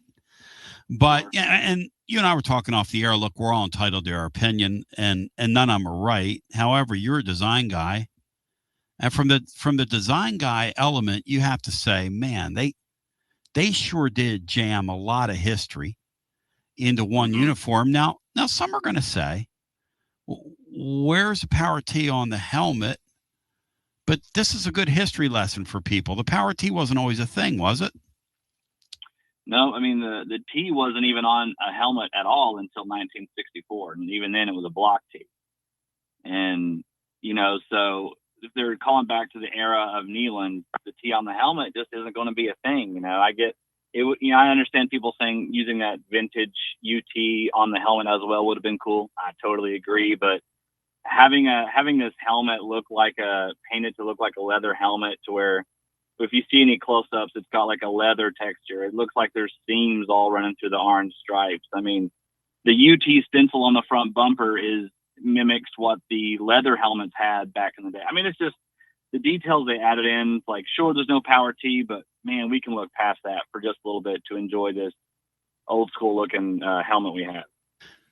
So in other words, because I guess the first time I saw that, Illinois had worn a throwback. I don't know if you saw that, but it mimicked the leather, and it was kind of cool looking on television when I saw it. Is that kind of what they're going for here with this look as well? Oh yeah, I believe so. Because there's been a few teams who have done that with that leather look. Like Illinois. I think the Packers and Redskins had like a full-on brown leather, which it's cool. It's like, for me, a collector piece would be cool, but I'm glad that ours isn't brown. You know what I mean? Because I feel like that would just stick out. That's why I'm glad they chose the gray and the orange. But under General Neyland, they were gray and black, and even had an orange leather helmet at one point in 37, 38. But it's just cool how they incorporated like the modern colors with the vintage leather look to it. Say that again. They had an orange leather helmet. So go through that again. Yeah, like I think it's 1930, almost say 1937 to the 41 or something like that. They wore an orange leather helmet with white stripes on top, like the gray one here. It's that T-shaped cross on top. So yeah, and General Neyland does have a national championship in orange helmets. I know people don't want to hear that, but yes. Matt, were you aware of that? TGMD, the great Matt Dixon? Yeah, won a national title, and then the next year had a team that didn't allow a point and somehow didn't win the national title. Mm-hmm. Both in the both in the orange leather helmets. Back years, yeah. That's right. Chad, if I take you, and you're the uniform guy, and by the way, give your coordinates out on Twitter if folks want to follow along. How do they find you? Same old place it's always been, at Seafields VFL, Instagram, Twitter, anywhere that I am and shouldn't be. Chad's pretty serious about it. What's your desert island uniform for the Vols? What's your, give me your three favorites, because I know you kind of go down the rabbit hole. What are your three favorite unis of all time? Yeah, your three favorite Tennessee unis. Yep. Oh, brother, that's tough. I mean, the Holloway era orange shoulder throwbacks. Those are my favorite. The ones he wore. I love those. Honestly, the traditional home from I want to say 1991 would be my favorite home look. God, those were beautiful. God, that was a beautiful look. And the road uniform back then, at the end of the Majors era, that road uniform to me is my personal favorite, but we're all different. Go ahead. I didn't mean to step on you. Well, no, because that's the right lead-in, because it would be that Miracle at South Bend uniform, 1991, with the orange, white, orange numbers. I get chills. Shiny orange pants. Woo-wee. I get chills, man. When I think about that uniform and I look back and you look at that football game, that is aesthetically one of the most beautiful games that's ever been played. That, not only for the result, but that uniform itself. But I'm glad you harken back. That early 70s jersey was just gorgeous, man. Was it not? Just gorgeous. Amazing. I love it, knowing a little bit of the story behind the orange shoulders. They called it their not maybe it was like rebellion or resistance, because the NCAA mandated that every team has to wear white on the road. Well, Tennessee didn't take too kindly to it, so they wanted to put as much orange on it as legally possible. That's why there's so much orange on the shoulders and the cuff and all that. I think that's just a tremendous middle finger to the NCAA. Jeff Harrison asks, why were there 2 stripes on that 73 helmet? Do you know? Why? I don't know. They just wanted to try something different to match the pants, I guess. Didn't like it, and then went back to, there's just the last 3 games of the year. They just wanted to try something different, I guess. I've always wondered why, and someday I'll find out, but I have no idea. Well, what I think is really interesting is this thing they're going to do with Alabama, with the letting everybody wear their color.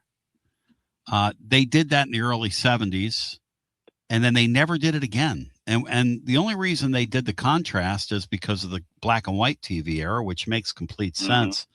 It's so odd that we just have never addressed that in the sport, isn't it? It's really strange they just went away from it, but I'm so glad it's coming back. I know ego's got in the way of that happening. I think I remember there was a time like 2009, Tennessee wanted to wear orange into Bryant-Denny. Yes. But, Saban told Kiffin to kick rocks, and we've not seen it since. And what's funny is Kiffin probably was doing that just to gig him, because that was sort of Kiffin's deal. But Saban turned their headsets off for the first quarter. There you go. Great memory. Exactly. Great memory.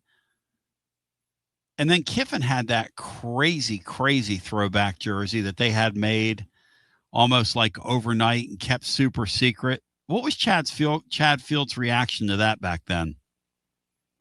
Oh man, that was a wild day. Those black jerseys back in 2009. I was in the stands, and that feeling of the electricity surging through the stadium when people saw them start walking through the tunnel in the black jerseys, because they warmed up in all orange, and so I remember being really defeated. I'm standing up there. I've got my face painted. I painted my face to look like Surfer Sting from the 80s, but orange and white, and I'm all excited about it. And then they're all in all orange. I'm a little disappointed. Then I go in the tunnel and come back out. And that feeling of, you could hear people realizing that black jerseys were starting to form in the tunnel. And like, there was this electric surge. It was unbelievable. It was unbelievable. And that whole night was such a great game. I love how much you love it, Chad. I've always loved how much you love it, man. It's just because it's kind of what you do, right? So you're sort of a designer, and it's kind of what you do. But it's just so interesting, like how much it means to you.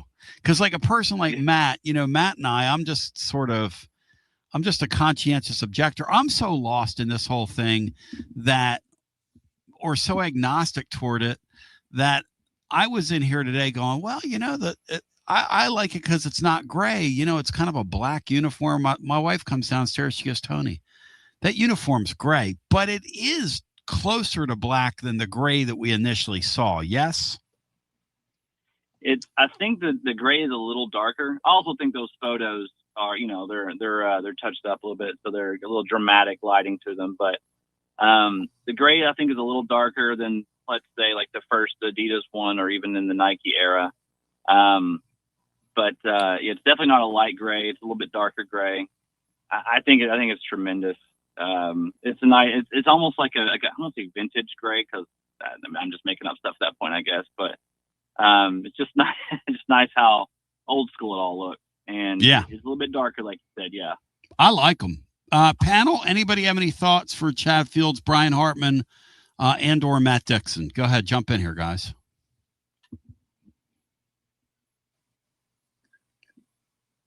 Thank Chad, you. Yeah. What's your thoughts about the Alabama and Tennessee? I guess maybe you answered that, but about the orange and on the crimson. Yeah, how beautiful, seeing Chad. That. How beautiful, Chad, you think that's going to be? And will more teams do it when they see it? That's the real answer. Yeah. And the beautiful thing about it, to me, that's fall. Like Tennessee orange, crimson, you got the leaves falling. It's just, that's fall football, man. That's classic fall football. And I can't wait to see all the, the media and all the videos and stuff that we're going to be seeing, just shouting out old school videos and old school film, and John Ward and everything. It's going to be tremendous. Like I can't wait. I hope it lasts more than just 2 years, and I'd love for it to roll into both teams wearing throwbacks at some point. I know that's me wishful thinking, but let a man dream. you'd have to come back and tell me what Bama era uniform you'd like to see if they're both wearing throwbacks. What I tell you what, the film that's out there from the old Shields Watkins Field when the stadium was pretty warped down from the 50s is just all-time pretty. It's amazing. It's beautiful, man, when both teams are in their solid colors. Yes, like that's college football. I mean, I know there's so much stuff going on with NIL and NFL players coming back, but when I get like zoomed in on it and it's orange versus crimson, the leaves are falling and it's Neyland Stadium, baby. I don't care about nothing else. And Tennessee's going to get Alabama this year. They're going to do that in those colors. Doggone right. It's going to be beautiful. Chad, on the way out, if folks want to follow along, once again, how do they do so? And I appreciate your time, man. Thank you. Yeah, thanks for having me on, Tony. I really appreciate it. I always love hopping on, talking uniforms, and sound like a crazy person on air. But, at Seafields VFL, that's where I am. That's where I have been for way too long. And we'll talk uniforms or anything else, Tennessee. Thank you, my brother. Good talking to you. Yes, sir. Thank you. I love the passion, like the young kid passion that he has for it. You know, Matt, like it just doesn't speak to me, but that's okay because, and I've often said this, if you're passionate about something, I'll listen to you.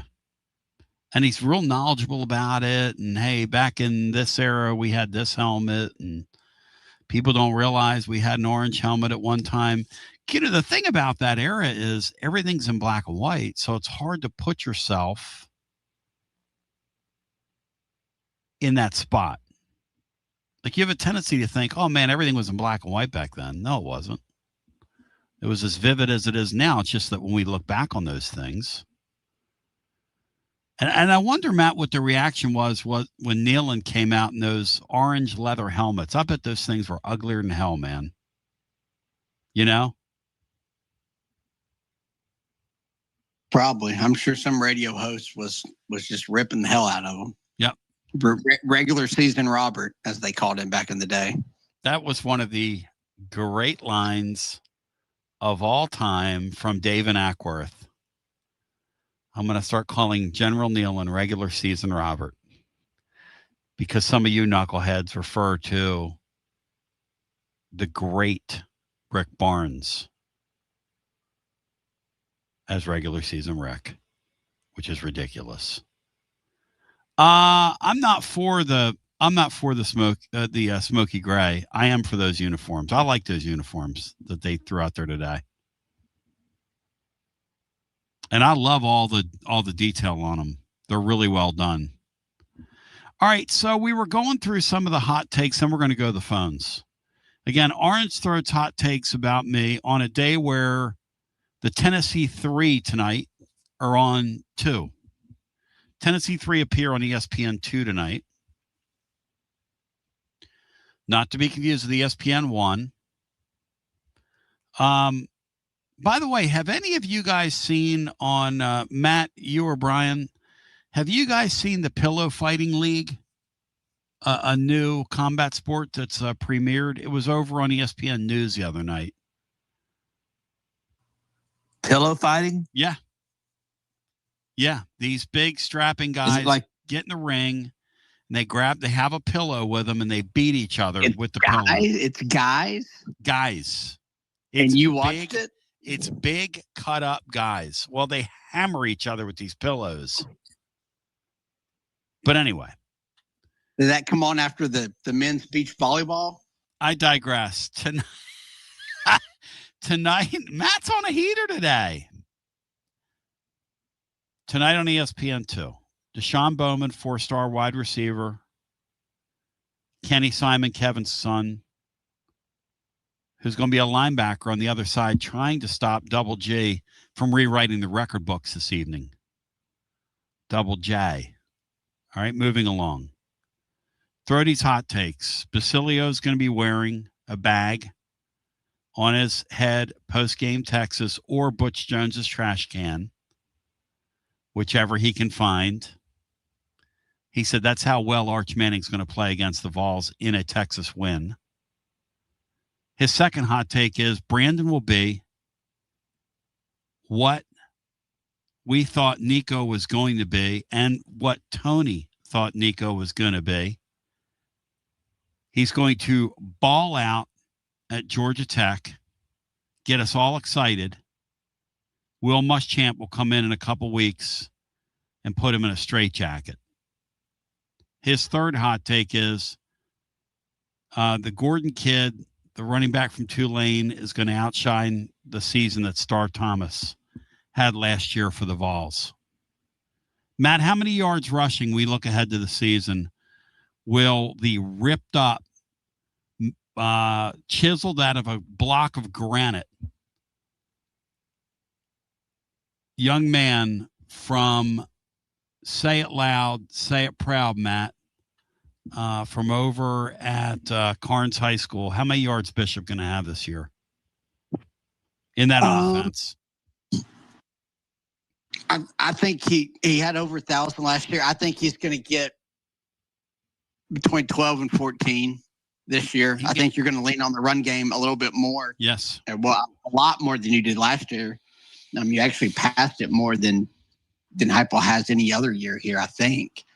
If granted he stays healthy, which he's been very durable for the most part, even going back to high school. I think he gets 1,300 yards and gets within a few hundred yards of the all-time school record.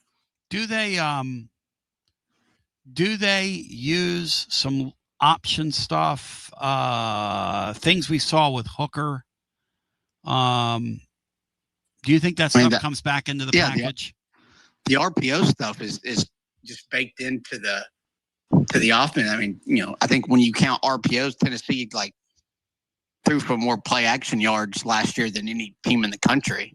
And that RPO game is a big factor in it. But it will be curious to see how willing of a runner they let Faison Brandon be. Because I do think you do need to protect him some. But yeah, I think that'll certainly be an element that's been missing. 865-200-5402. If you want to get in the hunt and in the mix and in the mix and in the hunt with us, if you have any hot takes you'd care to add for the upcoming Tennessee season, mine over at tclub.team go as follows. And one thing you're going to get from me is I don't believe in pandering. I think this team's going to be really intriguing. I think the season's going to be really interesting. I hope that the quarterback play engenders a sense of real excitement and hope for 2027 and sets a table. But these are mine. Faison Brandon gives the Vols a higher ceiling than Joey Aguilar ever could have. But the floor could be lower for Brandon this year, wins and losses wise. It could come at a cost. Matt, your thoughts on that? And Brian. Yeah, I don't really think that's a hot take. I think everyone agrees with that. I don't think that's really debatable, really. Brian?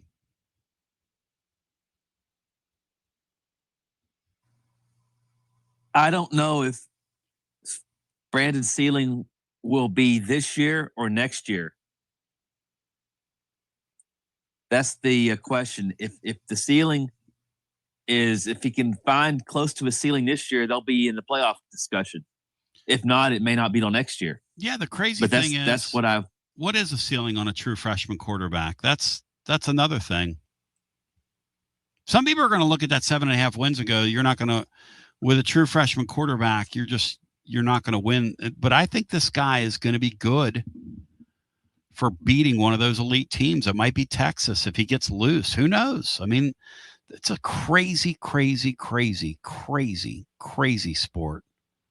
Let's move along.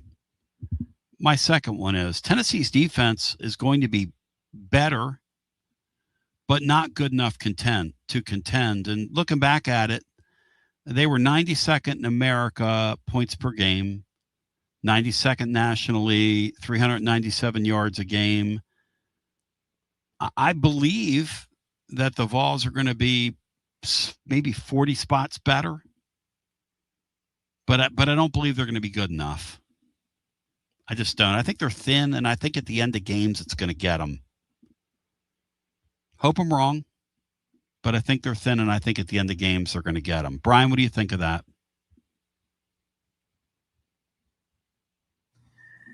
Yeah, I think hopefully they can create some turnovers in key spots. Hopefully they can make up for the loss of some of their key guys, and we'll see if Arian Carter, the difference without him and with him, what that's going to look like. I hope he can stay healthy. Yep. That's the other thing. But I think the Penn State people, the Penn State guys that came down, I think they'll make a huge difference. Yeah, they're going to have to. Matt, they're going to be a lot better, 40 spots better, but it's not going to be good enough to contend.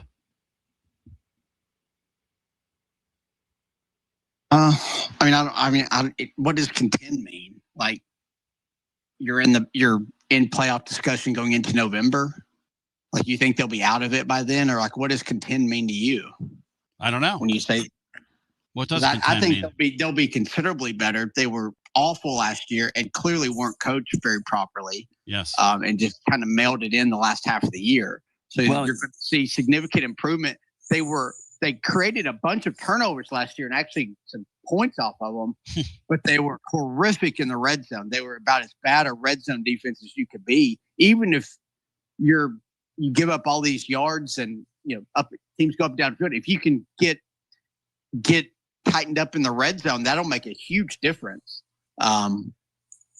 So I think top 40, top 50 type defense is kind of my floor. Kind of my expectation. If you get better than that, if you stay healthy, and you're trying to pass rush, then you could creep up into the 30s or so. But if you had that last year, you'd have been in the playoffs. So we'll see. We'll just see.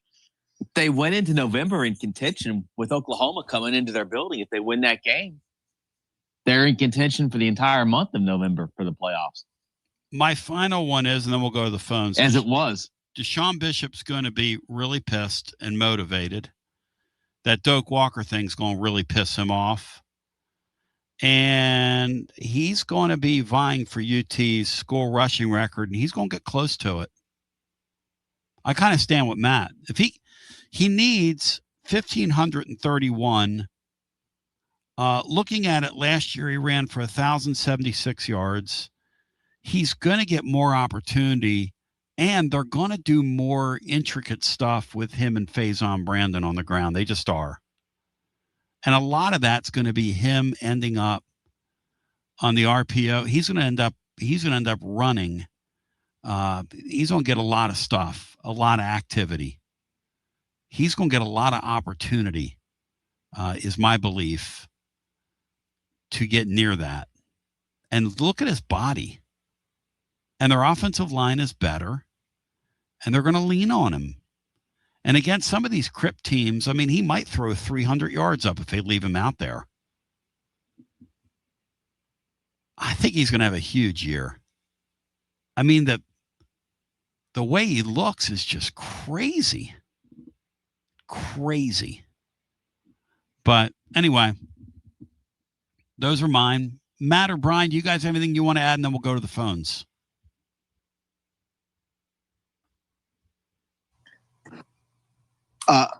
My biggest one is, and it literally don't want to talk about who it is, but I don't think quarterback play will be one of the 3 or 5 biggest weaknesses this team has this year. It's the biggest unknown going into the season, but it will not be close to the biggest weakness that this team has.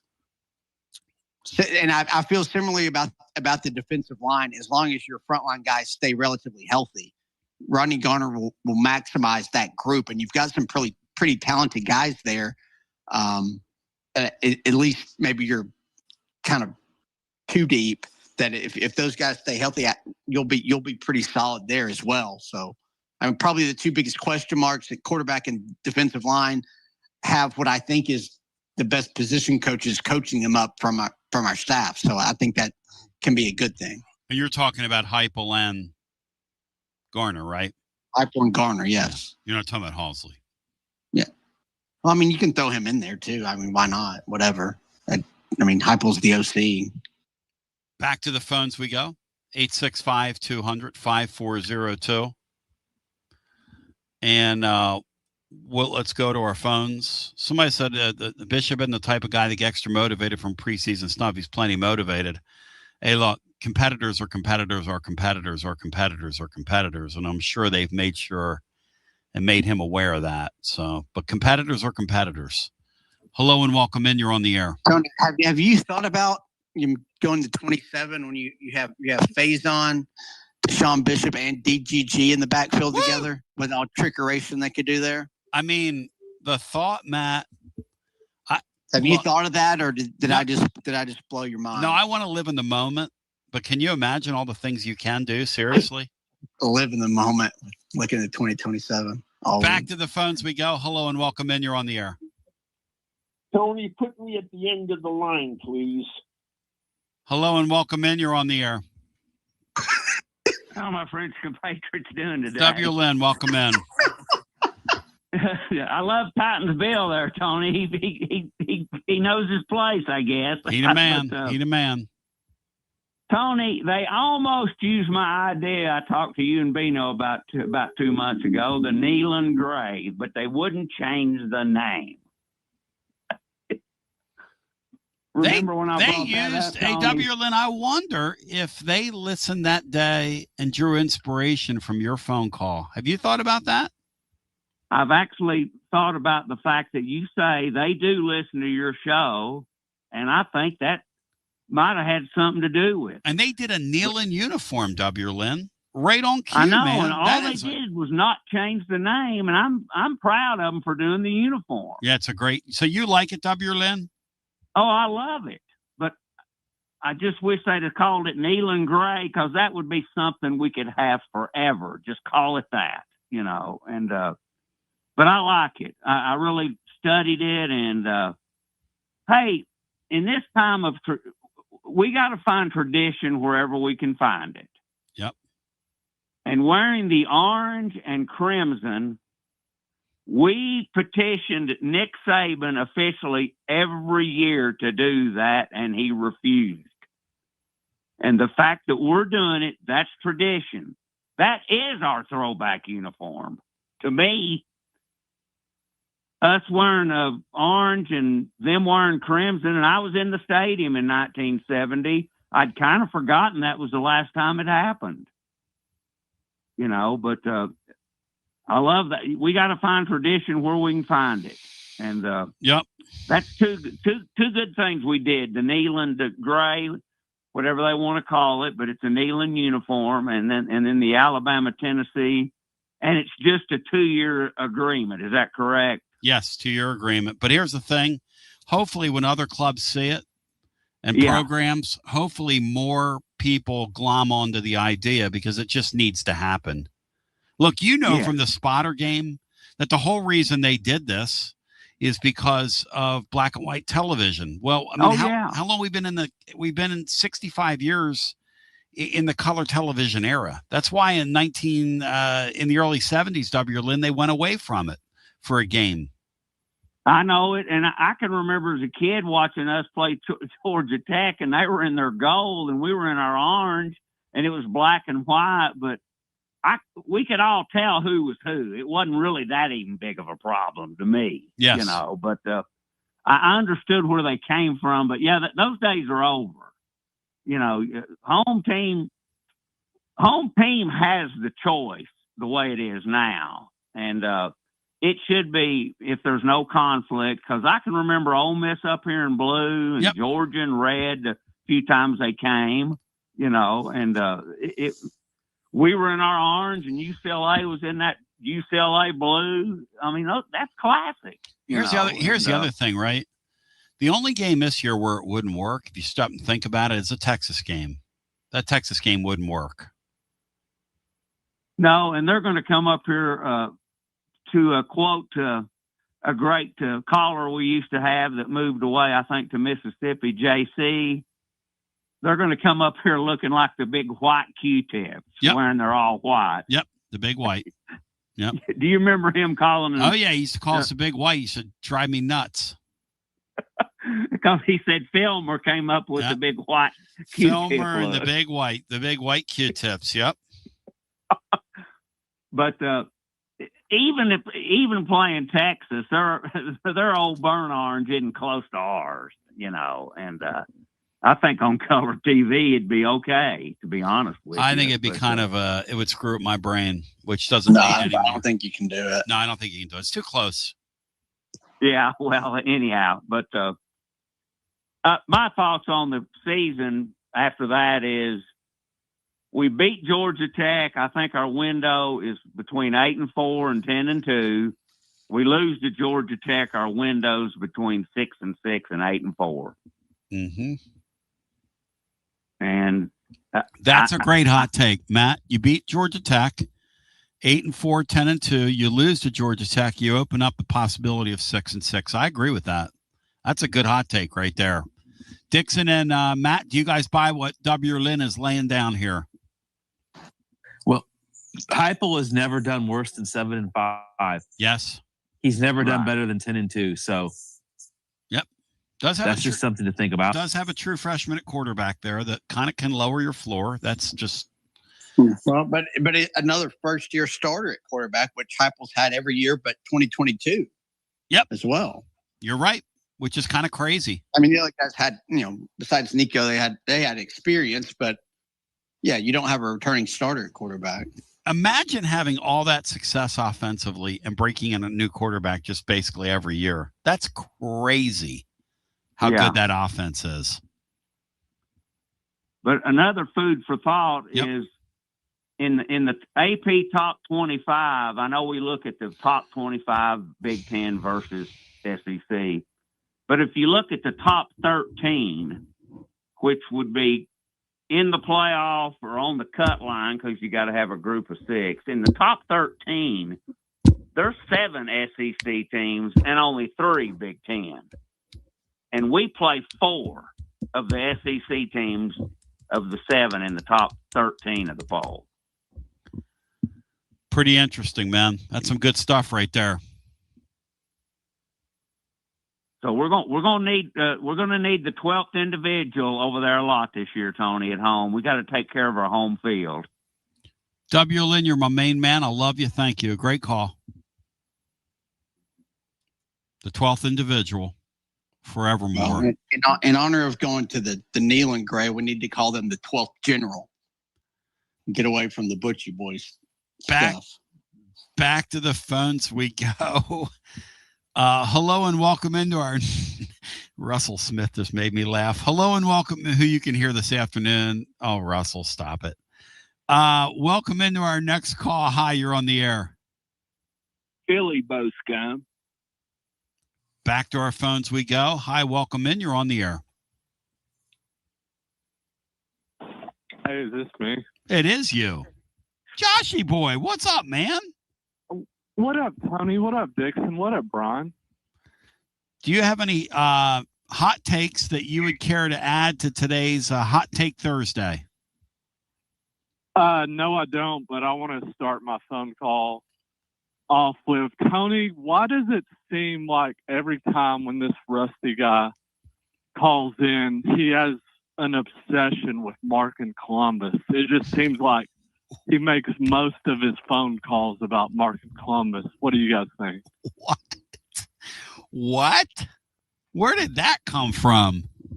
Matt, was that on your Cinco card for that to come up today? Matt Dixon. It wasn't, but Joshy Boy is kind of known for creating some caller heat. So not totally just out of left field. Josh, shouldn't you be trying to foster a spirit of togetherness between those two guys? Yeah, it just seems like Rusty has a personal attack on Columbus, and Colombo didn't do anything for Rusty to take a tax on him. I mean, I just look. I feel like Rodney King at the microphone. I just want us to all get along. Yeah, can we all just get along? Right? I feel like Rodney King over here on the microphone. What do you think of the new jerseys, Joshua? Are you going to go buy one? I really like them, Dixon. I like that throwback Adidas logo on them. Chef's Kiss. Chef's Kiss. Yeah. I love What do you think about them, Dixon? Are you going to get one? That week 0 parlay winning money to buy one. For sure. And who do you like in week 0, Joshua boy? Looking ahead, have you placed your bets yet? Yes, I have. Give me something. Give me a good play. Okay. I am hammering the over in that Memphis and UNLV game in week 0 over 59.5. Brian, will you be tuned in to Memphis with breaking in a new coaching staff and always a dreadful defense at Memphis and UNLV? And is Meatloaf still there at UNLV? Yeah. That's the Jackson Arnold. Oh, Josh no. Pastner Bowl. Not Jackson. Yep. Jackson Arnold's at UNLV, Jackson and you're playing Arnold. the over. Well, something's got to give there. Yeah. And He might Over 59 and a find half. the coach that can unlock him. And Tony, guess who the starting quarterback's going to be for your Memphis Tigers? Hang on. I should know that. Matt, do you know? I should know that. It's another one of these transfers. All right, lay it on me. That would be probably the incoming freshman for them, Air Nolan. Oh, it's not a transfer. Yeah. Did they kick the tires? Yeah, he was at Ohio State for a while. Did they kick the tires on Merklinger, or was I imagining that? Who, Memphis? Yeah, and he ended up at Connecticut. Yeah, he was at Tennessee, then he transferred to UConn. Air Nolan. Joshy boy, if you're going over 49 in that game, I got to say that's a good play. 58.5, Tony. Over 58.5. That's a lot of scoring, Joshy boy. Have you seen this Arnold guy play football? I just think he got into a bad deal at Oklahoma. They had a pretty bad offensive line, and I think he's a brutal player. UNLV should have a pretty decent offensive line. He went to Auburn last year, Joshy boy, with the best. They have a better wide receiving core than half the NFL teams. The two guys they had at wide receiver. And Cam Coleman. And was brutal last year, Joshy boy. Hey, Tony, can you do something for me? Can you pump up this Texas team more as we get into that Texas-Tennessee game? No, it's not in my nature because by the second half of that game, Uncle Archie's going to have to take his Texas shirt off and his pom-poms out of his hand. Not going to happen, big boy. I'm kind of getting really nervous because you counted your Phillies out and they're only 4.5 games out now. What are you guys doing getting swept by the Twins who swept us, who we swept over the weekend? Why? Why and how? And why have the Phillies won 6 games in a row? It makes baseball, no sense. Man. Yeah, baseball's dumb. Yeah. Yep. You know when baseball matters? Baseball matters when?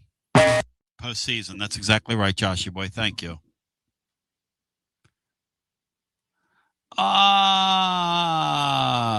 Yeah. Matt, you know what's fun, though, about this era, all kidding aside, is when these guys jump around, these quarterbacks, right? And you kind of go, oh, okay, now I can see why so-and-so never got on the field here.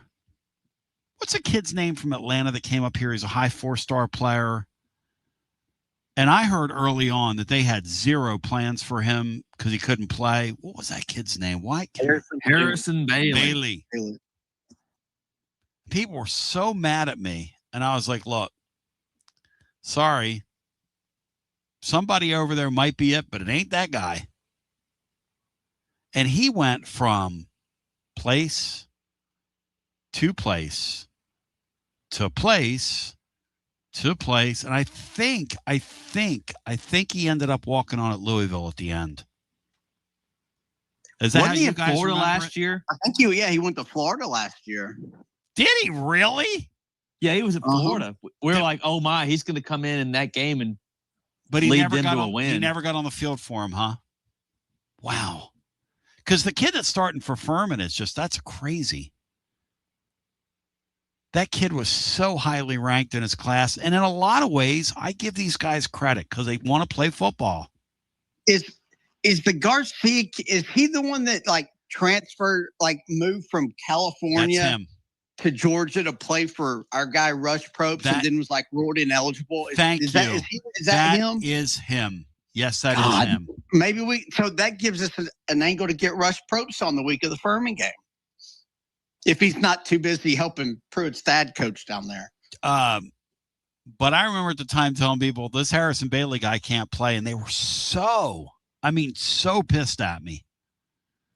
I was like, look, in fact, Jim Chaney told them he wanted the kid that ended up at Georgia Tech.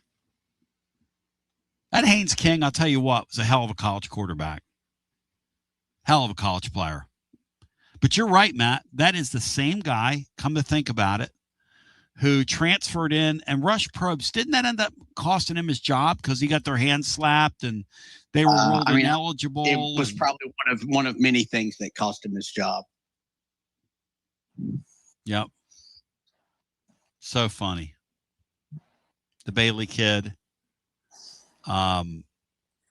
He just Kenny Kelly. He just didn't have any arm. He could barely throw it like to the number. No, he couldn't from throw it. The other hash. He just didn't have an arm. What was funny about him and what hit him is when you put a guy in these super offenses in high school and they never get rushed. And we saw a game when he played like a Friday. He played one of these high school games we were all talking about. We were watching it. And they had that Eric Gilbert guy was on his team. Who were two. Had Eric Gilbert, the highest tight end recruit ever. They had two Division I receivers and a Division I running back. And the guys were they dominated and they all elevated him. Yeah, and the guys were running wide open. You know, Brian, was Keaton one of those guys? I think you're right. I think that's Ramel Keaton. Yeah. I think that's right, Brian. Yeah, there's a guy that I think went to Michigan State that was a receiver. They had a running back who was like a G5 guy. Who all those guys dominated in high school on the same team. It's unfortunate because Bailey had great numbers, but you could see the first time he threw that he just didn't have the arm to be a high level SEC quarterback. And somebody's asking if Bailey's the guy that fell on his head. No, that was the other kid from Georgia who had the rough upbringing. Brown Maurer. The lawn dart. Yep. Poor guy. I thought he was from Florida. And he finished up. Maurer finished up. I'm gonna look that up. Maurer finished up at Stephen F. Austin or somewhere. He finished up in 1AA. Yeah, I think he is from Florida. He had a Florida vibe to him. He had a rough, poor guy. Rough upbringing. I know that. Brian Maurer is now 25 years of age. Let's see. He went to West Point, he's from Ocala, Florida. Good, Brian. That's a good memory by you. Good stuff. Yeah, he was a tough kid, though. He'd better play than that Bailey guy. I know that. No offense. When we come back, I got to pick Titan Bill's mind. And Matt compared him to a lawn dart, which we called back in the day lawn jarts, which had metal tips on them. I was talking to Laura about this last night. The 70s. Everybody smoked in every restaurant. Everybody smoked in every household. So the secondhand smoke was incredible. The chemicals were insane that were used back in the 70s. Like my dad was a farmer.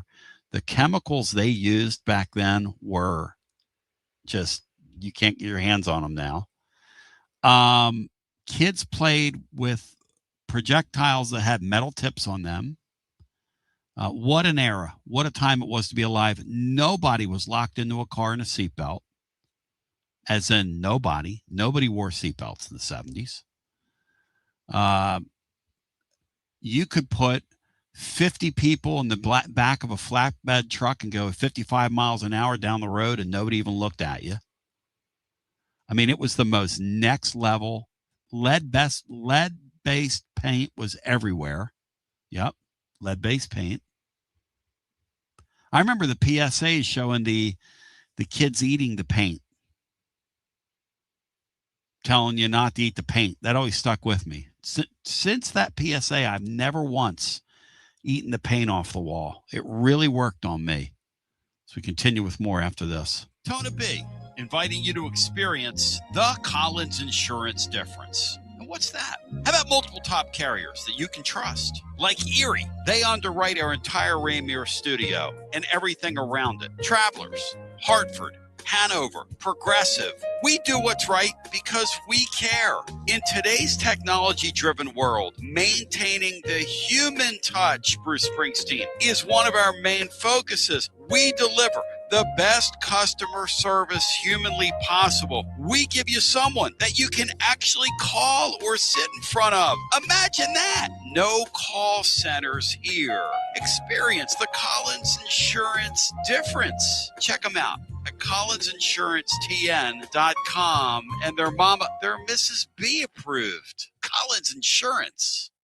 TB with a few serious questions. You feeling tired? Foggy, you gaining weight, or you just don't feel like yourself anymore? Hormone therapy is finally becoming mainstream, but it's truly something my man, Dr. Tom Rogers, has been doing for over 20 years. Dr. Rogers at Performance Medicine wants you to feel your best, and he treats both males and females. So guys, we can do this as a family.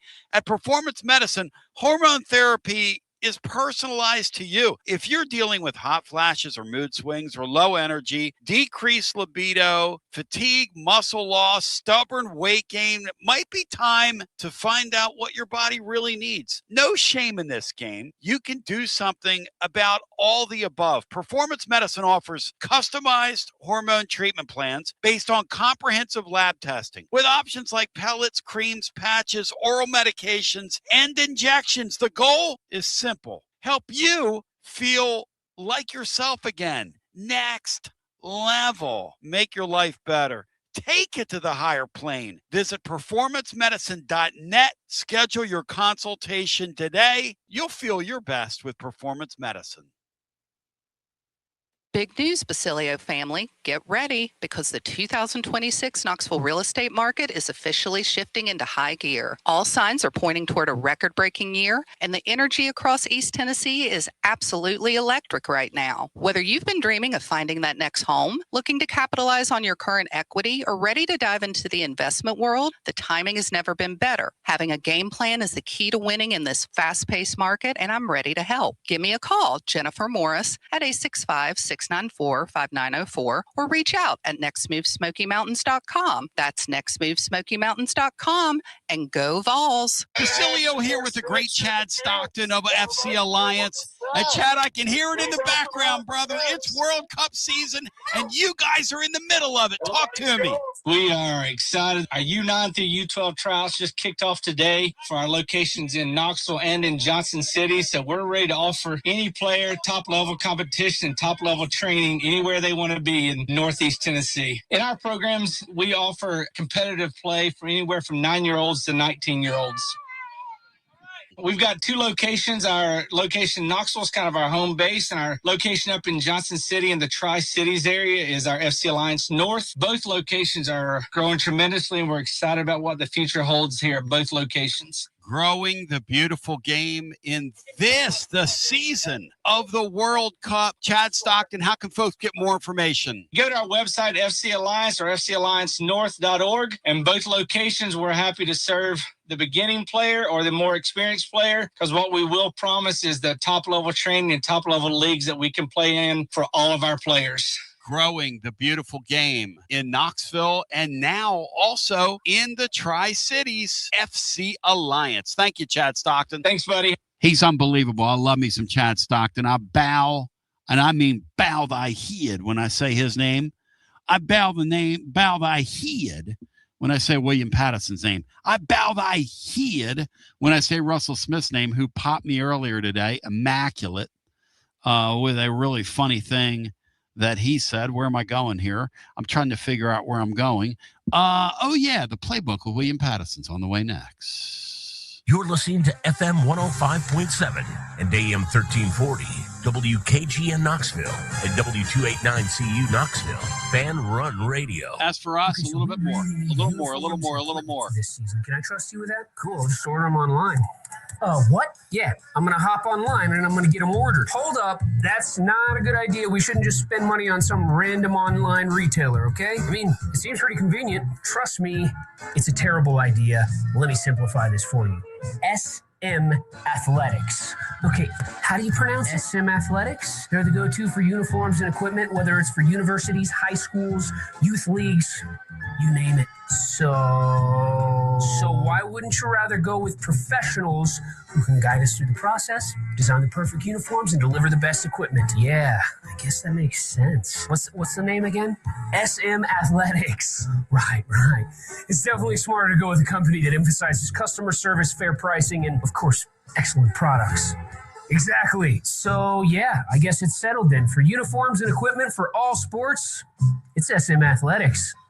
When a dangerous, overgrown, or storm-damaged tree is threatening your home, your car, or your family, don't risk it. Call ECR Total Landscapes, your local tree cutting experts. From precision tree removal and trimming to emergency storm cleanup, ECR Total Landscapes has the equipment and the experience to get the job done safely and efficiently. Call today to set up your free estimate, 865-384-2012, or just go online to ecrtotallandscapes.com. The High Noon line of hard seltzers is always a winner and always next level. High Noon vodka seltzers come in 14 flavors with real vodka and real fruit juice. Only 100 calories with no sugar added, and it's gluten-free. Personally, I'm partial black cherry and pineapple. 14 flavors. That's as many bad takes as I've got in a week. In the mood for a kick? Try High Noon vodka iced tea in 6 refreshing flavors, including peach and lemon, green tea, and half and half. Feeling adventurous? Check out High Noon tequila seltzer in 6 refreshing flavors, including my favorite, blood orange. High Noon real vodka, real fruit juice. Live like the sun is always out. Brought to you by High Noon Spirits Company. Must be 21 and over to enjoy responsibly. Preparing food for a big gathering can really take it out of you. That's why you need to call Calhoun's and check out their selection of party platters. Whether you're hosting a party for the big game, a reunion, or just an everyday gathering, a Calhoun's party platter is next level. Choose from Calhoun's always excellent chicken tenders, fly with Calhoun's wings, or boneless wings with a variety of dipping sauces, award-winning next-level melt-in-your-mouth barbecue ribs, or delicious spinach artichoke dip, or get one of each. Plus, if you're doing burgers or sandwiches, Calhoun's has lots of side dishes like spinach Maria, baked cinnamon apples, Smoky Mountain baked beans, or creamy coleslaw. Available in pints, quarts, and gallons. And to finish things off, pick up one of Calhoun's great desserts to go, including homemade cheesecake or key lime pie. Calhoun's, simply your go-to party headquarters. With 9 locations all over East Tennessee, you can order online and just pick it up. Calhoun's, one of the Copper Cellar family of restaurants, along with Chesapeake's, Copper Cellar, Corner 16, Cherokee Grill, and Smoky Mountain Brewery. Eat local, eat good. Nothing makes you realize how much you rely on your air conditioner like a scorching hot day in East Tennessee. You want more than a technician. You want someone you can trust.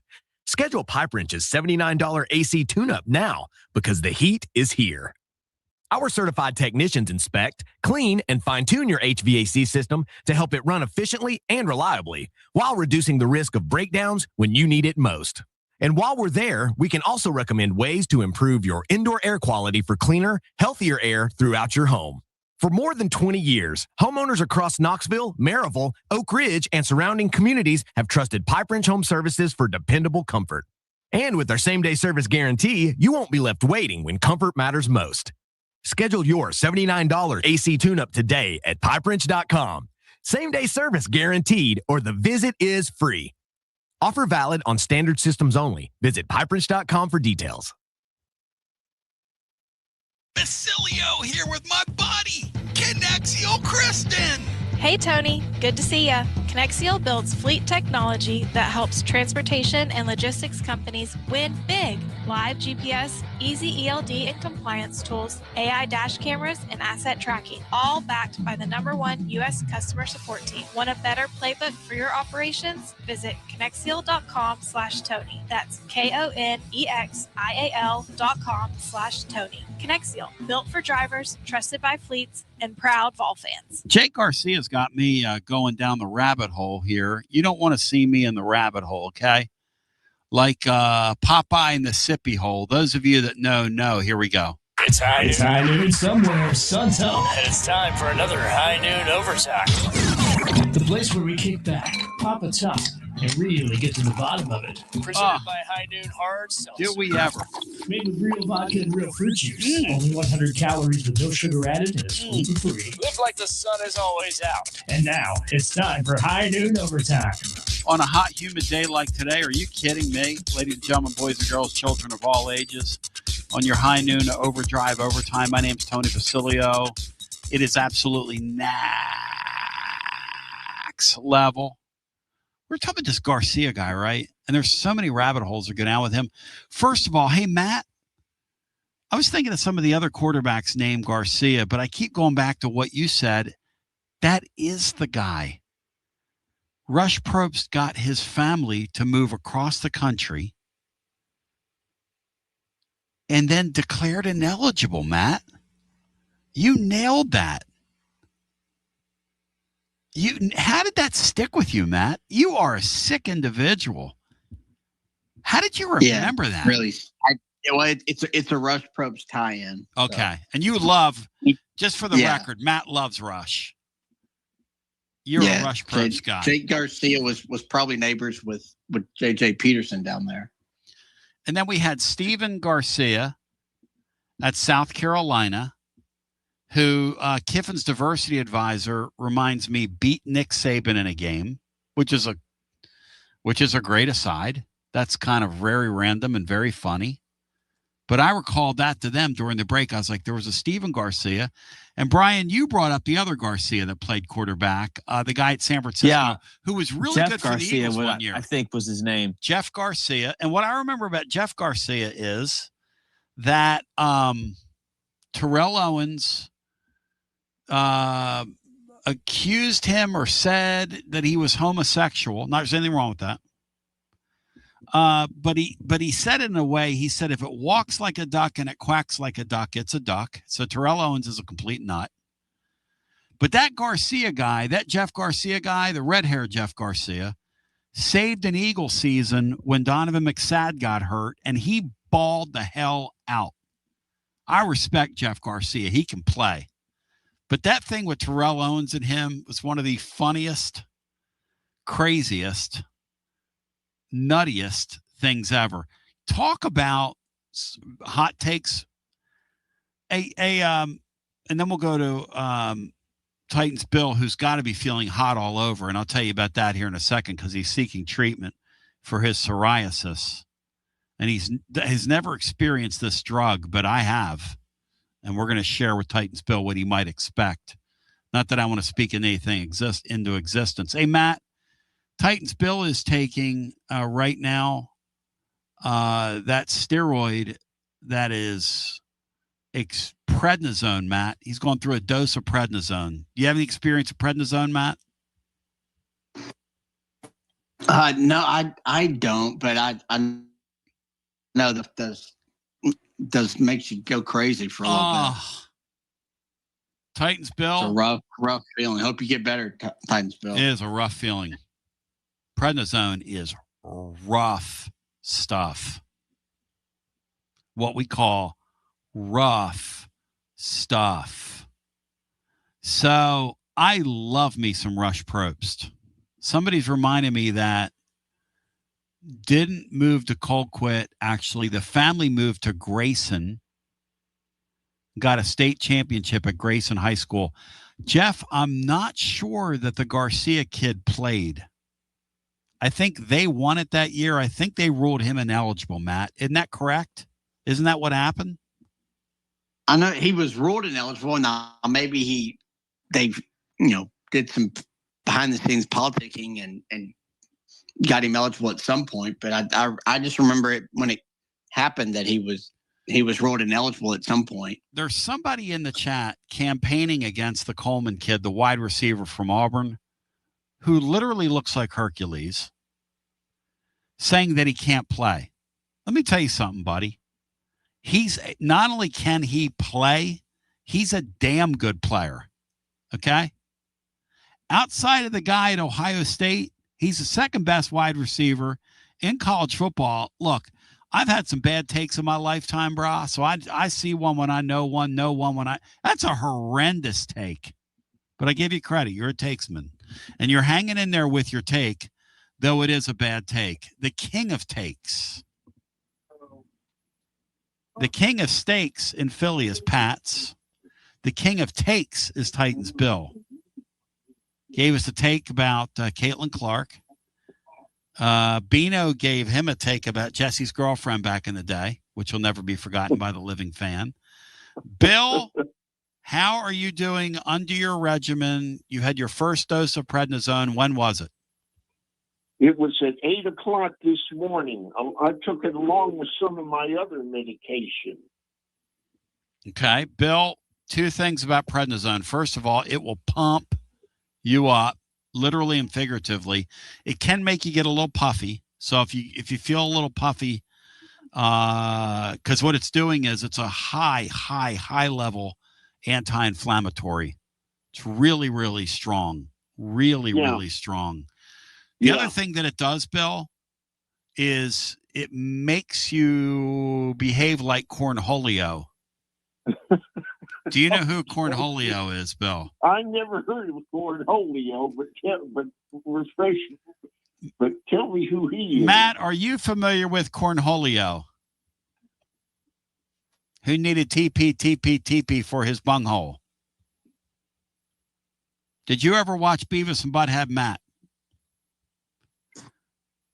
I did not know. Okay, so Cornholio was Butthead went into his friend Stewart's cabinet and he inhaled all the caffeine and all the chocolate he could get his hands on, and then his head started spinning round and round and round and round and round.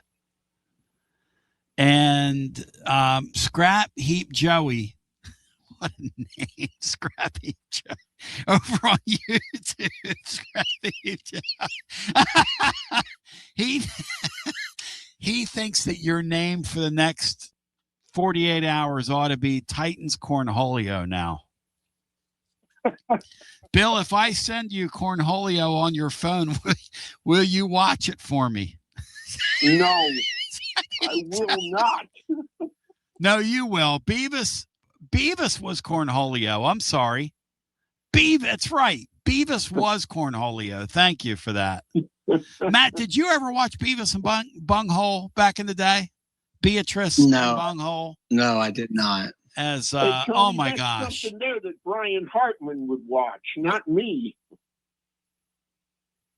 Brian, is that right? And I've never watched 1 second of that ever. Your name has been evoked, Bri, by Titans Bill. Thoughts on that? Again, I'm a peacemaker. But I've been accused of watching something that I don't watch or never have. Never been interested in either. I mean, the only Butthead I know is from the Wonder Years. No, that's great. And I think WCW flirted around with making him a champion back when they put the belt on David Arquette, which was when, Matt, were you watching WCW back then when they killed wrestling? Yes, I was. And in your opinion, Matt, did they kill wrestling when they did that? They certainly killed WCW when they did. Awful. They started doing that stuff. Awful. Finger poke of doom. But Bill, have you watched the pillow fighting that Tony was talking about earlier? Yeah. Yeah. One thing I'm watching right now is Alfred Hitchcock Presents. Bill, in your humble opinion, have you been watching wrestling during your convalescence? I haven't been watching it of late. I've been watching something else. What's that?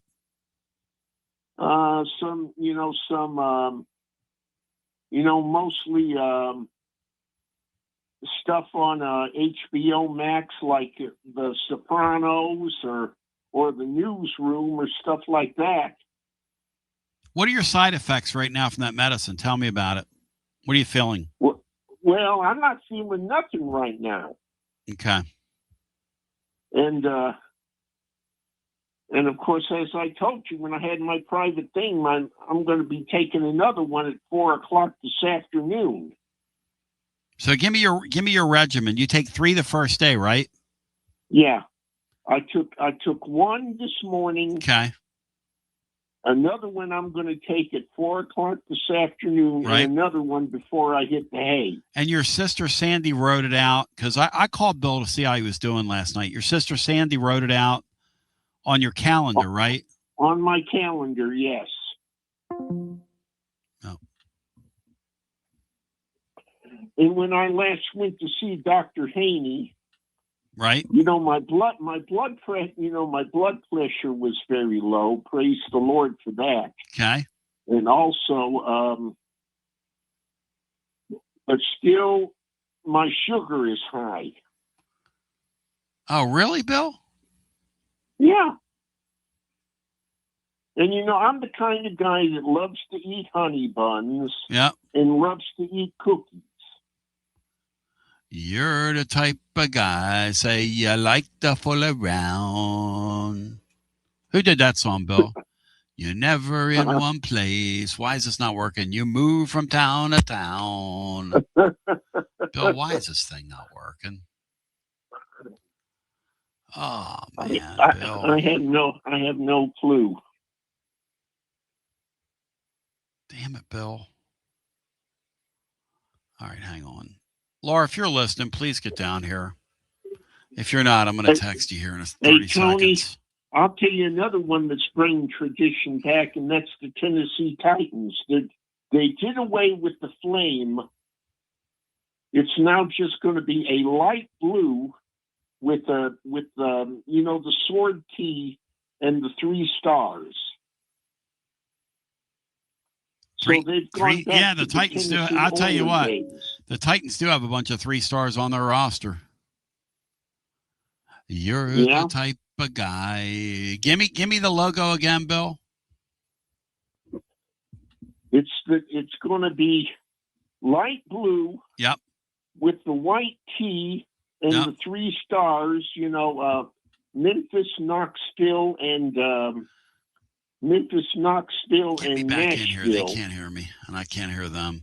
I'm the type of guy. Hey, Bill, I do like Cam Ward. I think he's going to be a good NFL player. I believe he's going to be a good NFL player. When I called you, when I had my little private fireside chat, a thought occurred to me. Billy's the type of guy. When they traded A.J. Brown to the Eagles, buddy, that costed John Robinson his job. And Bill, you know what you don't do? You know what you don't do in the NFL is give playmakers away for nothing, even though they're a pain in the ass. The great Doug Dickey saying was, in football, you have to have turds on your roster to win, but you got to manage your turds. And that's a really good example of that. A lot of wide receivers are kind of turdish, the way they behave. You cannot feud with wide receivers. You have to manage your turds. I'm sorry, I didn't do it. Bill, now you're taking that anti-inflammatory.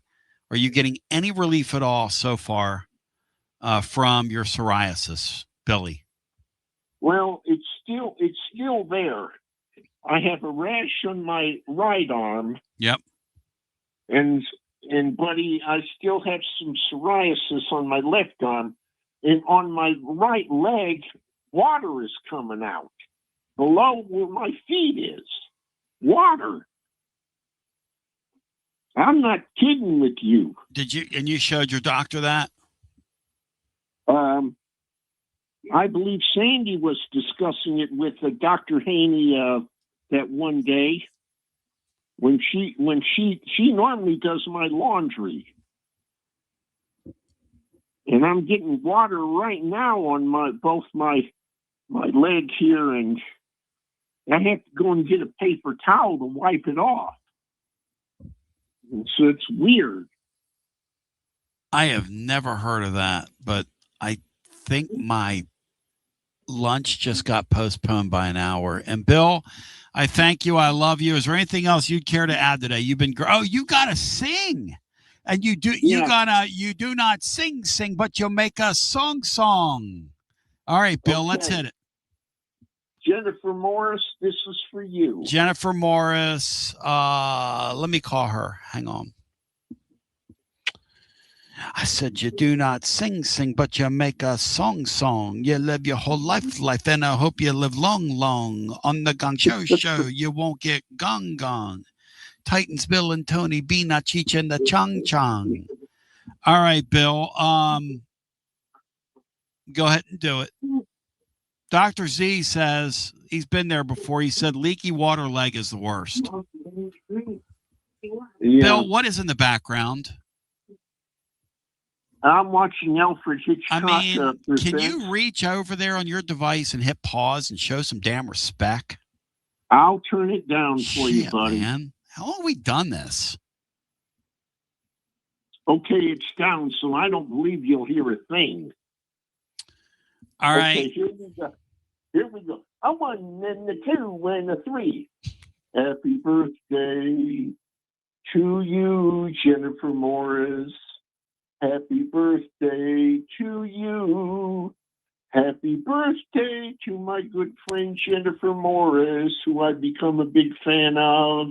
Also Tony and all the others. Happy birthday. Happy birthday. Happy birthday to you, Jennifer Morris. Ba-ba-dee-ba-doo-ba-zip hip hey. Hey, Big Bill, do a little heavy breathing for her, please.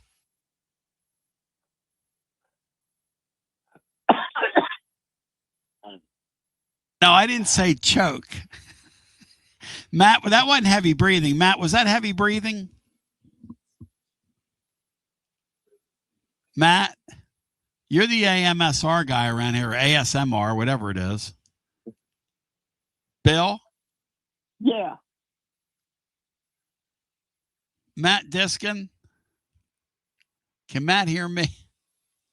Laura, you got to get back in here and do this again. They just got blowed up. That didn't work. Oh. Bill, I really love you. I appreciate you. Anything else you'd care to add here on the way out? You've been incredible. Well, pray for Tom's wife, Marcia. All right. She's having trouble breathing. Oh, gosh. Now, she used to teach drawing and painting like, Tom did. I love Tom. Great Nebraska guy. I love me some Tom. Thank you, Bill. You got it, my brother. Keep me posted. Laura, I need your help. Matt and Brian are not. Oh, they're not in here. Oh, let's see here. I'm sure this is riveting radio. By the way, you just never know what's going to happen. Let me text again. Need help. You never know what's going to happen on the high noon overtime. But I wanted Bill to, to give Jennifer a little, present for her birthday, a little heavy breathing.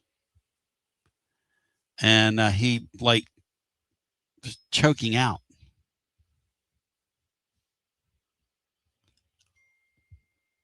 Brian Hartman, can't hear anything. We lost audio when Bill was giving his medicine schedule. We are in room.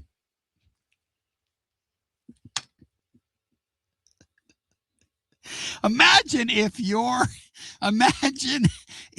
like I go and eat at the restaurant near you and you're looking at my phone and you hear, I can't hear anything. We lost audio when Bill was about to give his medicine schedule. We are in room. What do you think? What do you think? By the way, I just got cut off here on this phone. I think something's going on with our intranet, sweetie. Because I just got cut off here. Did you guys lose us? Did you lose the plot to the living listener? Somebody said it's ASMR. Okay, thank you, because I just want to do this.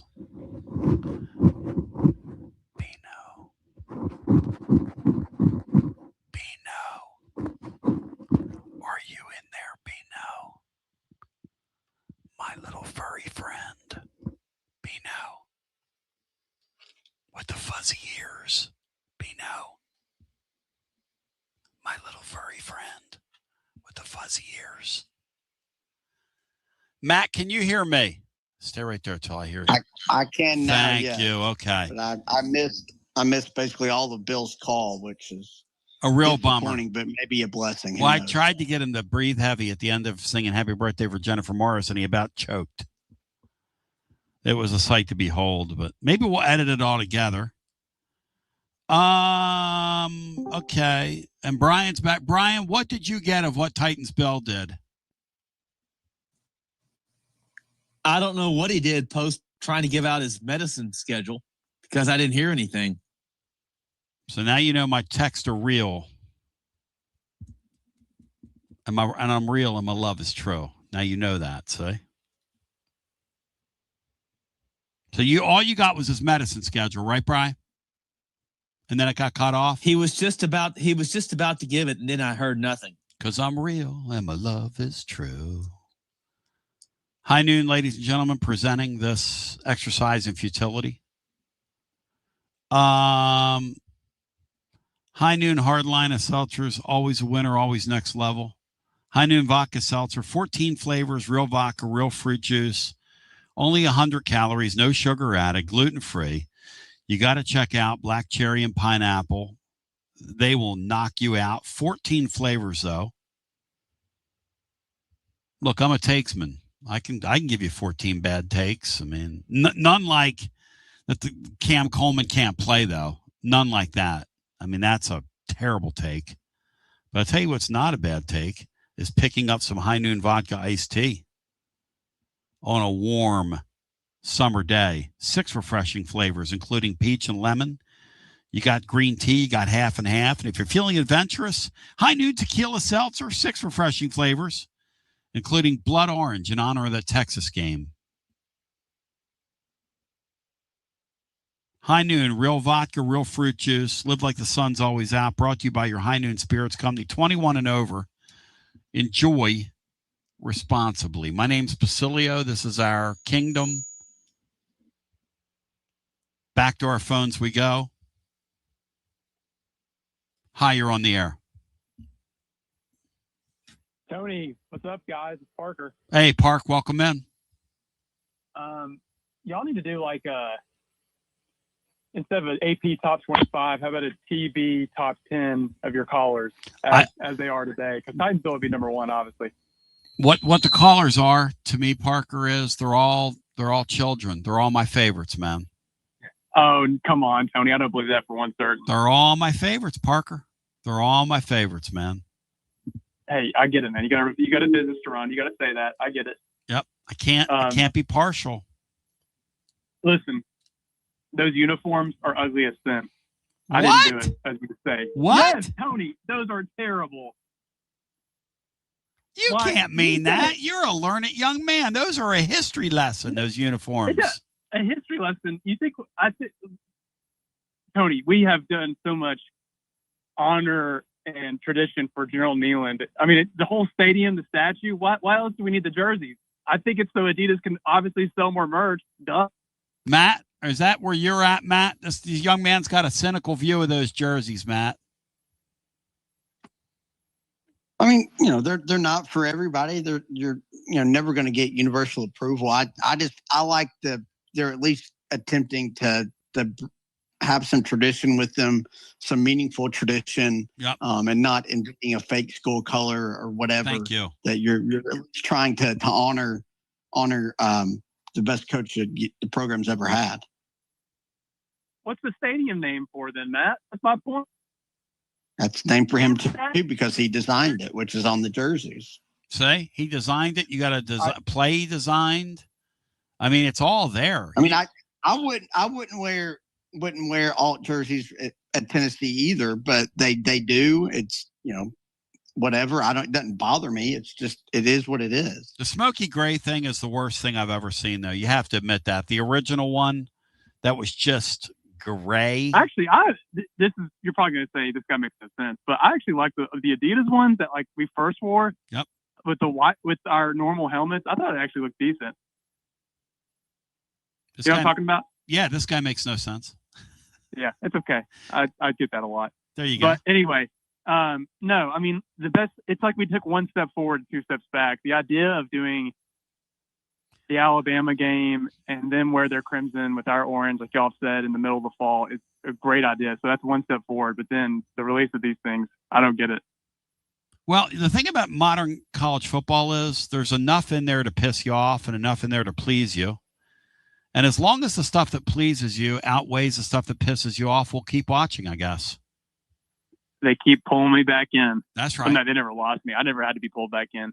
But no, I just want to get on here and holler that I think those uniforms look terrible. Do you have any, Otherwise, y'all have a good day. Do you have any hot takes for the upcoming season?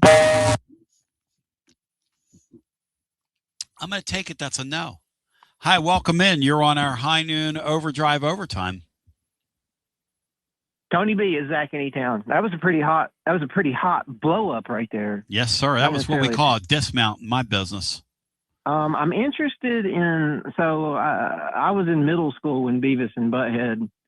You must have been probably maybe at UT like in 91, 92. I was just out of school. I was in my early 20s. I would laugh at that. I would laugh at that till I cried. That's my sense of humor. Potty humor. 14-year-old potty humor. I don't mean to talk over you. Yeah, we even drove our lawnmower around the roads because they did. So it was a great influence. But I'm interested that you caught on to that a little bit because it was aimed at younger kids. So I like your youthful spirit. Butch Jones reminded me of Buzzcut. Van Driesen. One of my favorite scenes is when he was singing "Friends are friends with you. Can I share mine with you?" And somebody grabbed his acoustic guitar and smashed it. You're right. Yes. So many. Everybody had a crush on a guy like Todd, the stoner. They love Todd. I know several people that are like Todd. Everybody had friends in their neighborhood like Skippy, who they put in a winger shirt. I mean, I love me some Beavis and Butthead, dude. Loved it. Todd reminded me of a guy that might live in Fort Sanders. Yes. If you know what I mean. And he's still there. Type. Yes. Yeah. And they had a crush on him. They had a crush. Oh. Everybody had a Darla, who they called Diarrhea. Daria. Who they called Diarrhea. Yeah. Yeah. Just really quickly before I get to my sports take. Bill's prednisone, like I'm on prednisone right now for my Achilles tendonitis, but I take way more. Like my schedule is, I've got a blister or a bubble pack, and it's got 6 for the first day, which I'm on it right now, so I am jacked up. And it's 6. It's like 2 in the morning with breakfast, 1 before lunch, 1 after, and then 2 at night. And boys, I'm ready to run through a wall. That's the prednisone I remember. I wonder if they have him on a smaller dose thinking that the inflammation will make that rash go away. Because I remember the 6 and then the 5 and then the 4, and they're pumping you so full of it. I've come on the air a few times on prednisone, and man, things, the adrenaline is just going through you at that point. you rage on and on and on. Feels great. Oh yeah, until it does. bedtime. Yeah. So this thing with the jerseys, are we talking about two separate things? I know we decided to do the home and home, home, you know, with Bama. the jerseys. Yep. But are they the jersey for the Bama game? Is it weird looking or something? No. They did a release today. They released what has been that smoky gray thing. The Butch Jones alternate. Before you say that, look at it. Call me back tomorrow. I would love to hear once you look at it. I will. Because it's got some history to it. It's got a little bit of soul to it, even though it is a total game and gimmick. To our last caller's point. Yes. I got two quick questions because it seems like they try to retcon the gray color into our school's history. They did. And I'm not sure if that's right. I don't know. I don't remember gray. I know orange and white. But. No, it wasn't right. It was a made up bullshit thing that they did. Okay. And you know, we've had so many good players. I know Chaz Coleman's no longer with us, but we've had so many good Colemans. I wanted to bring up Cozy Coleman. Oh, I loved Cozy Coleman. Yeah, and how awesome he was, and he was a cool guy. He was a good dude. Those are the kind of random guys that made certain teams, like, you know, just a major cog in that machine. But it's Titans Bill. Hope you feel better.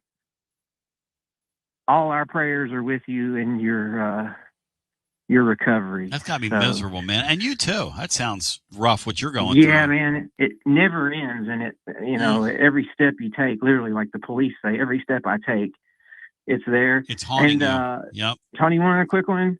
Is Boathouse Row a place worth going in Philadelphia? Somebody told me that. Oh, it's beautiful, man. Yeah, when you you got to go to that part of the city. The art museum is there. There's so much to see. Boathouse Row at night is just utterly gorgeous, man. Okay. I'm going up there in late September, so you'll love every minute of that. You ought to check their schedule of their regattas and boat races that are up there. Maybe something will be going on at that time. So that's actually worth taking a couple of hours to go there because, you know, hell time's yes. limited. Yeah, it's a great part of that city. You are the man. Go up on Kelly Drive and look down at the Boathouse Row and call me back. I'll do it. Love. Talk to you later. Thank you. Go Vols. 865-200-5402. Yeah, I'm a total juvenile humor person. Guilty as charged. People say to me, what is wrong with you? And I'm like, I don't know. I have a very serious side to me. And a side that's counseled people and that sort of thing down through the years. And then I have I'll blow off steam and laugh at just very sophomoric things. Matt's got a sophomoric sense of humor. If he watched Beavis and Butthead, he'd cry at some of that stuff. Like when Beavis and Butthead first were on, a kid that lived in a trailer park in Kentucky burned his house down because they loved playing with fire, Matt. And one, I think it was Beavis that would say, one of them, Butthead, would scream, fire, fire, fire, fire. And so the parents brought a lawsuit against MTV. Mike Judge, who's the Mike Judge, they had some kind of thing where ESPN, the censors, told them, you can't say fire anymore. You can't have your characters. So they would comment on different videos, and there was a video that had Robin Williams dressed as Mrs. Doubtfire. And as soon as he appeared on the screen, that character goes, Mrs. Doubtfire, fire. That's how they got around it. It was, it was funny at the moment. Anyway, let's see here. Where were we? Hi, you're on our High Noon Overdrive Overtime. Hi. I'm sorry, Pruitt. That was Beavis. I keep wanting to take Beavis' shine. Go ahead. You're on the air. My bad. What's going on, Tom? Hey, welcome in, Lee. All right, so the cornholio thing was pretty funny. All right, I'm gonna say Faison has less turnovers than Aguilar. Matt Dixon, Faison less turnovers than Aguilar is his hot take. Your thoughts? I think that's going to be accurate because I think you'll be a little bit more protective of him, lean on the run more. He won't. I don't think he'll necessarily have as many turnovers. I think that's a pretty good one. Because if I agree with that, I'm going to get eviscerated, Lee. I got eviscerated on here yesterday, Lee. Like eviscerated. I heard that. It made for really good radio, though. That wasn't my intention, but okay. And I got just reamed in that comment section. It's tough to say anything about Joey Aguilar if you're not just like talking about how great he is. Then people take it as like some major slight towards him. I still haven't really heard anybody just like trash the kid, but people. I don't know. He saved I don't think the anything he season said last was year. like negative towards him. I didn't want him I don't back. think That's anything all. Colombo said really. Yeah. I just didn't want him back. Does Does that make us bad people that we didn't want him back? You didn't want him back either, right? Does that make us bad? Does that make me bad? No. I mean, I thought he did exactly what I thought he was going to do last year. Like he came in and performed really well against the teams he was supposed to beat, and he's not good enough to beat good teams. I said that before the season, and I don't think we beat any good teams. Yeah. And look, I appreciate what he did. I thought he was good, but I just think this year with this team there's deficiencies on this team that I think if you want to overcome and like exceed expectation, you're going to have a quarterback that can run around, extend plays, use his athleticism, and I think Joey Aguilar. I cannot wait to see this kid play. I cannot wait. I feel like a kid right now that's been peeking at my package, and I know what I'm going to get on Christmas Day. And I know what's inside that wrapping paper because I've peeked at it. And I just can't wait to open it up and see what this thing is what it's going to play like. Yeah, I mean, I don't know. Maybe he can't. Maybe he just can't play. I don't know. I don't think that's the case. I think the kid's going to be really good. But yeah, I just think he does. He raises the ceiling, I think, for this team. I just think you need something like that. I just think he brings a dimension that can make this offense run better and be more consistent. Like, I know all the retorts to everything with Aguilar. Like I said, I'm not trashing the kid. Like, I know what he did. He had a really good game against Georgia, but I don't know. The Georgia game was very clearly the outlier. Like, after that game, like, when did this offense ever consistently perform for 4 quarters against good teams? It just didn't. It just kept shutting down for long periods of time in these games. And like I said, the turnovers, I can't get past it. Like, it's the number one thing that decides winning and losing football games. And I'm much more okay, I guess, with an 18-year-old making the turnovers than I am somebody that's going to be 25. Like, we know what he is. And the other thing, too, is, and I'm not one of these people that's like, don't worry about this year, look for next year. Like, that's not what I'm trying to say. But at the same time, next year, you've got to go on the road to Oklahoma, to Georgia, to Texas, LSU, Bama, or whatever. Like, I would much rather at least get them in these games this year against these teams at Beeland. Yep. Amen to that, man. You know? Yes. And look, people don't want to hear this. I'm watching this season with an eye toward next. This is my 2021 setting up a 2022.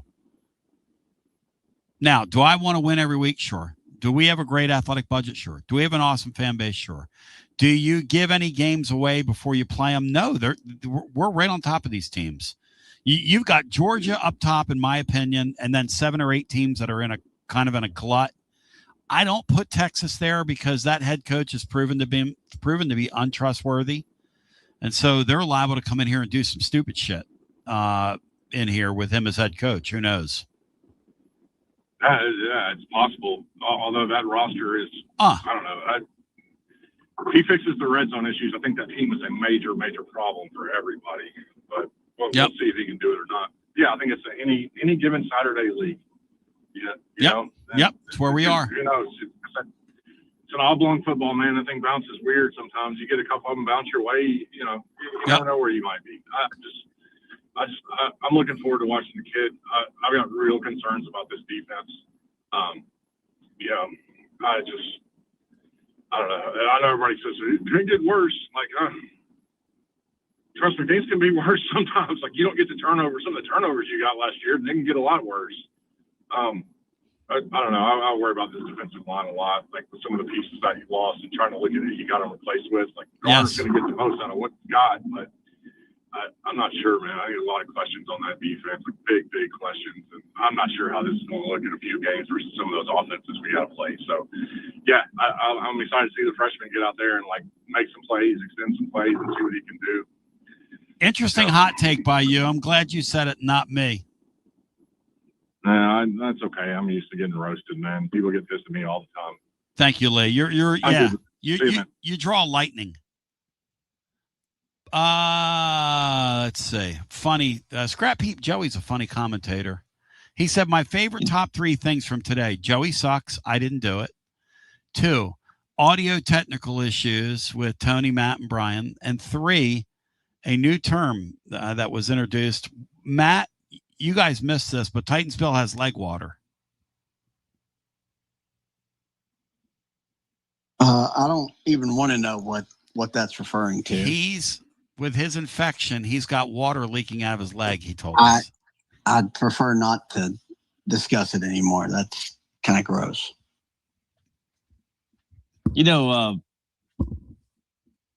Glad we had audio issues now. Steve Sarkisian is like on the could he be on the Mario Cristobal plan where he's someone you can't really trust and his team goes on a run and just kind of maybe that's what's going to happen with them? Well, Brian, they've spent, but they actually did go on a run 2 years ago. Their payroll is probably higher than the Titans, for crying out loud. I mean, my gosh, they ought to win. Hello and welcome in. You're on our high noon overdrive overtime. Hi. With me? Yes. Welcome in. Hey, Tony. Hey. I want to commend all the people on YouTube. There's a lot of funny people in there. Oh my God, those you, people a lot are of armchair comedians. Total I bunch thought of I was funny till I saw some of their comments. There are some quick-witted simpletons, and some of those names, Brian, that they have. Oh my gosh, dude! I'm telling you, I'm going to start doing that from now on instead of just listening. I'm going to watch it and make comments. That's pretty fun. That fun? And you get to see my simpleton face react to those comments. Oh, yeah. Because they make me laugh. I mean, I'm sitting in here with tears in my eyes at some of them. Yeah. Well, I can maybe learn a few tricks from them. Because, man, they're funny. I'm telling you. And some, like you said, some of those names they're very, very good. But I will say I am not for any other uniform because as a child I never saw another uniform. Yes, I'm an old man and everybody on here can make fun of me. I'm right behind WLN, and so I like orange and white, that's it. Well, the thing about, Brian, these uniforms, too, when you're watching sports these days, and the Phillies wear something that in Major League Baseball, they do this thing called City Connect jerseys, Brian. They're the worst, most ugly, most hideous. Matt, what does Astros City Connect jersey look like? Is it good? I actually don't hate it like I do most of the City Connect ones. It's not as like they use their same color scheme, which for some reason that's good. City Connect ones are like out of control, like the Red Sox or whatever. But I actually don't hate the Astros. Like I'm not a huge fan, but there's a whole lot worse. Whoever designed the Philly City Connect jersey, Brian, needs to be dragged from the line and severely beaten. And I mean that. Taken out behind the old woodshed. Just the woodshed, yes. Well, I know it's all done for marketing and making money. Yes. That's the reason. Yes.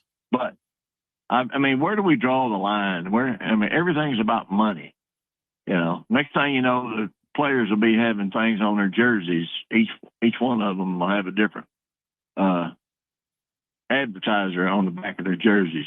So I think they need to draw the line somewhere, but that's just an old man. Brian, I think you're right. So, I think there will come a day where as part of a kid's NIL agreement, he'll negotiate that he gets patch space on his uniform.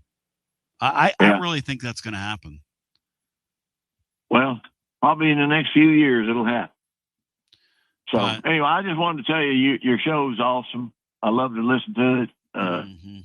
Probably listen to it just about every day, even reruns. I go back to the archives and listen. Do you giggle at some of this nonsense, Brian?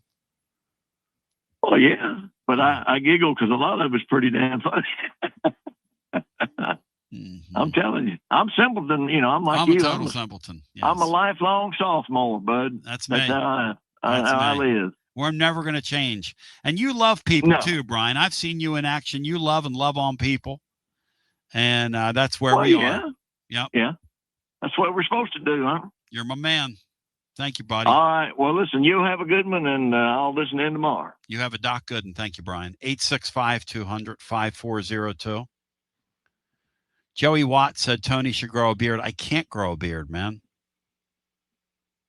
I can't grow a beard. I've got this alopecia stuff where I've got like stupid whiskers. Summer whiskers, Some are here, some are there.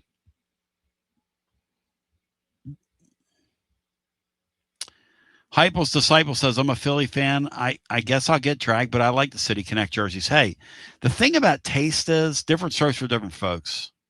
It's like people ask me, who's the greatest guitarist alive? I'm like, I don't know. I don't think you can quantify that. Is it playing fast? Is it tone? Is it note choice? Is it use of chords and inversions? Is it feel? You like what you like what speaks to you.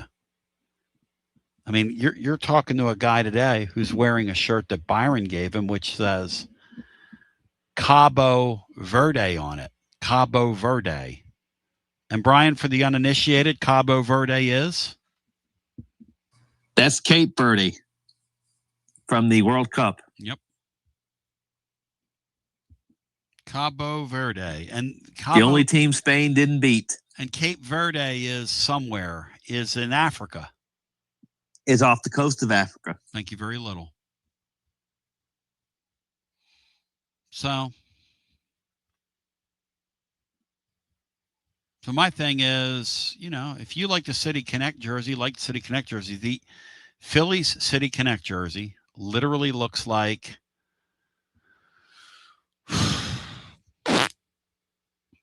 something that belongs in the Arena Football League. Brian, have you seen them? I mean, you're a Phillies fan. I'm not here to poo-poo your opinion, but those things are Akeem. I don't see too many City Connect jerseys that I would want to look at again. They're Akeem. And Matt, I got to check out now the Stros. The Astros have always had a strong uniform to me. I love it. I love that uniform. When I was a kid and we'd go see the Astros, when Bob Watson was there and Enos Cabell and those guys back in the 70s, I love those uniforms, man. The year we played them in the 80 League Championship Series, one of the great baseball series of all time. 5-game series. Every game was nails. Every game. They were the Astros back then were great. What a series. Dickie Thon.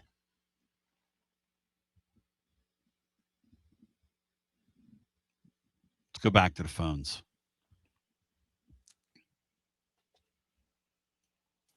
Hi, Ben Joyce got a save against the Astros the other night.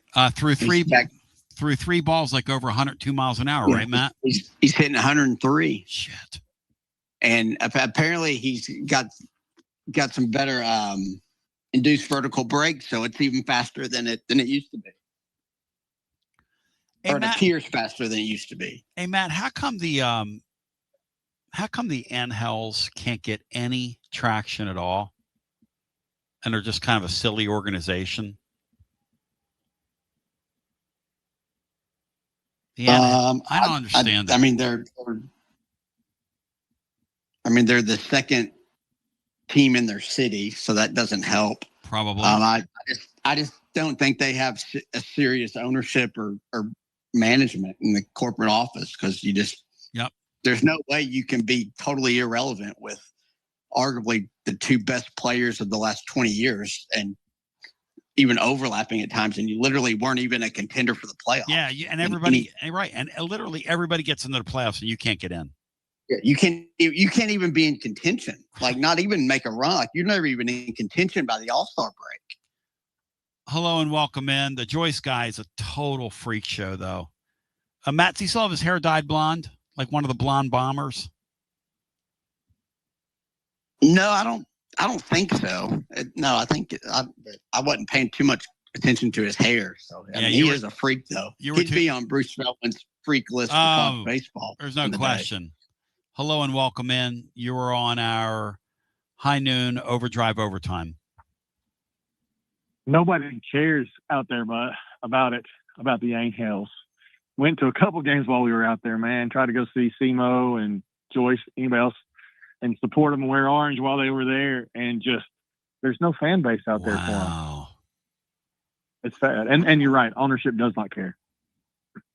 But I guess they're still they draw enough.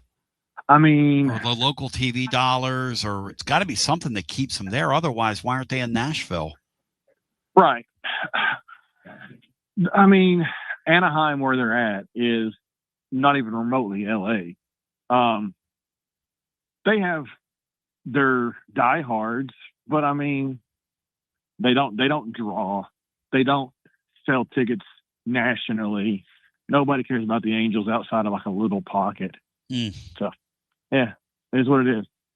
Had some great players go through there, and then when they sign people like this Anthony Rendon guy, when they sign guys, they just go to die there. It's bizarre. Well, I mean, if you manage it correctly, you should have got like 15 elite draft picks or elite prospects for like Mike Trout 10 years ago. Correct. And 6 years ago, you should have got like 15 for Ohtani. That's right. And you would be like the Marlins, right? When you like won a series and then you suck for 5 years, but if you manage it right, they could have done it. But which is what Tampa does. That's exactly what Tampa does. Yep. That's what Tampa does. Yep. Yeah.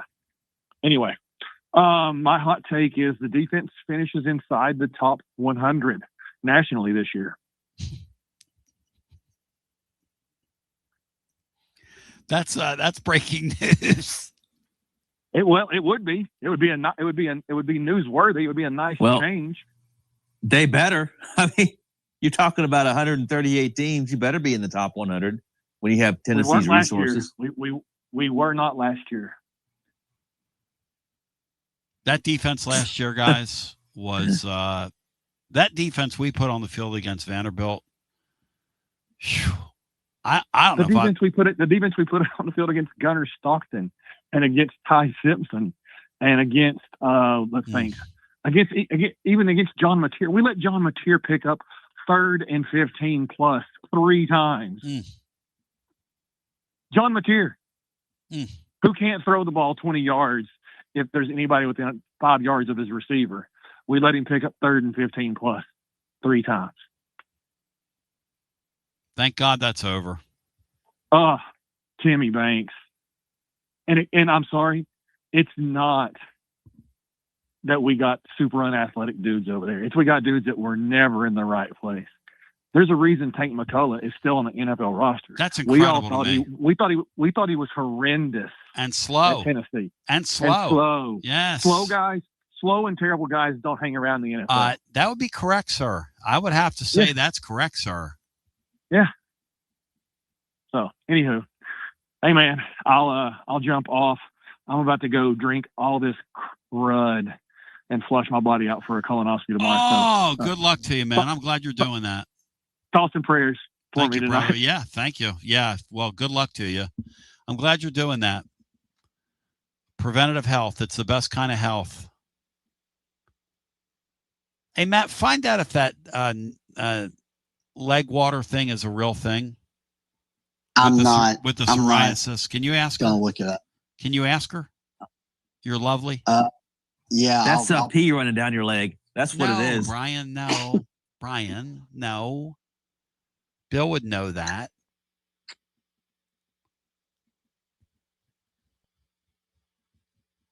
I'm so glad that Brian and I missed that segment.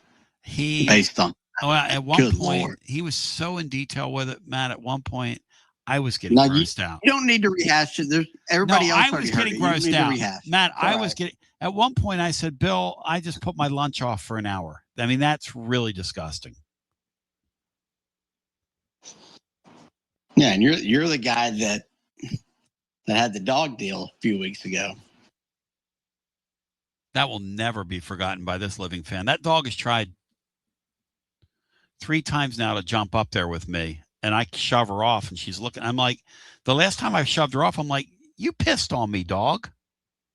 Negative. I know she doesn't understand English. Like, you pissed on me. Hello, welcome in. You're our final call here on our high noon overdrive overtime. Hi. Tony, I'm not sure some of these comments are suitable for the 4th hour, much less the 3rd hour. Interesting. Tony, what was your take on Festivus? I thought it was quite tame. I was shocked. Yes. That it wasn't a roast. It was more like a light little warmer, like a little simmer. You know, I think what people need to understand in light of that Festivus that just didn't happen is that deep down inside, people vibe with me and they love me. Is that what Taylor? Is that what you're getting? Because if I had a day to go all in on me, and I hated me the way some of these people allegedly hate me, I would have been in line to call me every name in the book. But you know, this audience, it'll happen again next year. Yeah. Tony, perhaps the YouTubers were doing Festivus. I didn't monitor that channel. But I'm kind of surprised. The callers. I don't think the YouTubers call in. No, Tony. the callers were lame. Soft. The YouTubers, well, the problem with the YouTubers is that they're afraid to pick the phone up, many of them. They're what you call keyboard cowards is what I call them. Yeah, Tony, that might be true, but I got a few shots in. I enjoyed it. I'm sure you've listened to it, and it was fun, Tony. It's fun to get some shots in. Sure, it is. Have you ever thought about Tony? Have you thought about bringing back Halloween costume caller Halloween? That was one of the best shows you've ever. Yeah, we need to do that. It was outstanding. Where you come as your favorite caller and people call in, but again, would the callers be up to that? You're counting on your callers to call, like Brian Hartman could come as like 20 different people. I mean, he just did Richard from Murfreesboro to us during the break. Do a little Richard from Murfreesboro, Brian. Well, I'm just down here on business in Birmingham at the Buffalo Wild Wings. I watched the ball play last night, and I just thought I thought our second string center, I thought he came in there and just did an outstanding job. It was just a beautiful day in Murfreesboro. I think Brian is secretly the clone. He is not. He is not. The clone is exceptionally talented, Tony. He's unbelievable. He is so next level and so outstanding. I don't know how he does that. It's remarkable. Tony, on the way out, I know you're up against it with the legal and all. What would you put the percentage of Reese Chapman coming back? I think it's got to be higher than 90%, especially with Blaine Brown. My hot take is I don't think. Yeah, it's 1,000. 1,000%. Next level. Tony, I don't think we'll see Blaine Brown getting much playing time with this brace surgery. I think he needed this was the most important off season of his life. He needed weight room. He needed to see lots of elite pitching, and I think that's going to set him back tremendously. I hate that for Blaine Brown, but it's going to be a nice opportunity for a lot of other newcomers, and certainly we'll see Reese Chapman in right field. That guy's a VFL. He's so next level, Tony. You and Matt. Could it be for Blaine Brown that if he's, this injury drags on, that it might allow him to have a reset, and that might be a good thing for him? Matt, you first. Well, it gives him an opportunity to focus solely on hitting for the next, year and a half or so, which I think could be a good thing because, like Taylor said, he just needs a lot of experience playing and trying to juggle both pitching and hitting while doing that might have been a little too much to handle, especially, going against SEC, pitchers and hitters. So it could help him, but just there's just so much upside there. But yeah, he really needed to develop and be in a weight room for a year and continue to face Tennessee pitchers and batters like in practice, but it could be a help for him if he might just ditch pitching altogether. But we'll see. He was lost last year at times, T. He showed so much promise early on. Tony, when I saw him in fall ball and taking batting practice and some of those controlled scrimmages, I thought the kid was going to just walk in there and hit 20 home runs and mash. I mean, the ball flew off his bat, but I think it's going to hurt him tremendously because, like I said, he needs to put on about 25 pounds of muscle. He needs to be in that weight room, and he needs to be seeing lots of elite pitching. And I think this injury is just going to really set him back. He's not going to be able to spend time in the weight room. I doubt he'll be hitting for maybe 3 or 4 months before he's able to pick up a bat, and he's going to have diminished strength. It's just horrible. Last thing, Chad Fields is outstanding. I don't know why you say you're not a uniform guy. Tony, you're the one that got me into opening my eyes to some of these beautiful uniforms like UCLA, UNC's baseball jerseys. I've always thought you were you appreciated beautiful uniforms. Oh, no. I do. I appreciate no.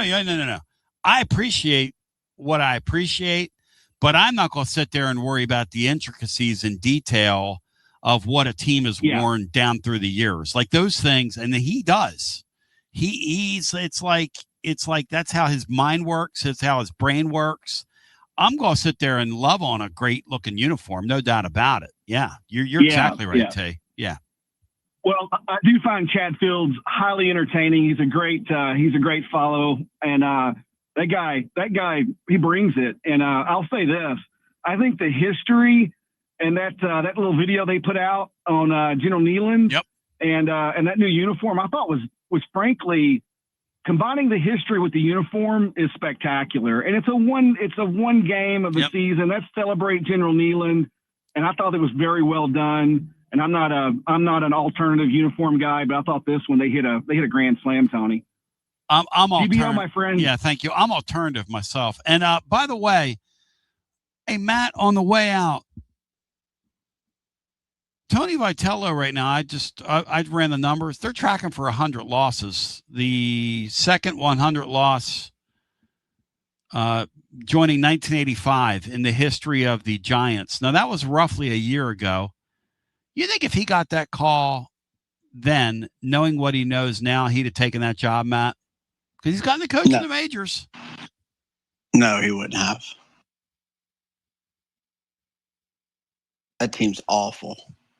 Or they were awful. They've got rid of any they're quad A now. Pieces they could, and a lot of guys just weren't any good this year anyway. I mean, they're probably an average AAA team that they're fielding right now. Correct. Quad A baseball team.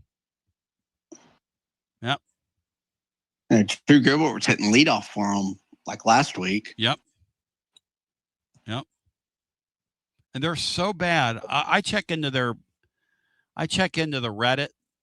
A lot of the fans out there don't blame Tony. They blame Buster Posey. Yeah. But they don't blame Tony, and they don't hate Tony. Like they're enjoying his press conferences and stuff, and they know that he didn't have a chance with that roster. Zero chance. Yeah. I mean, that is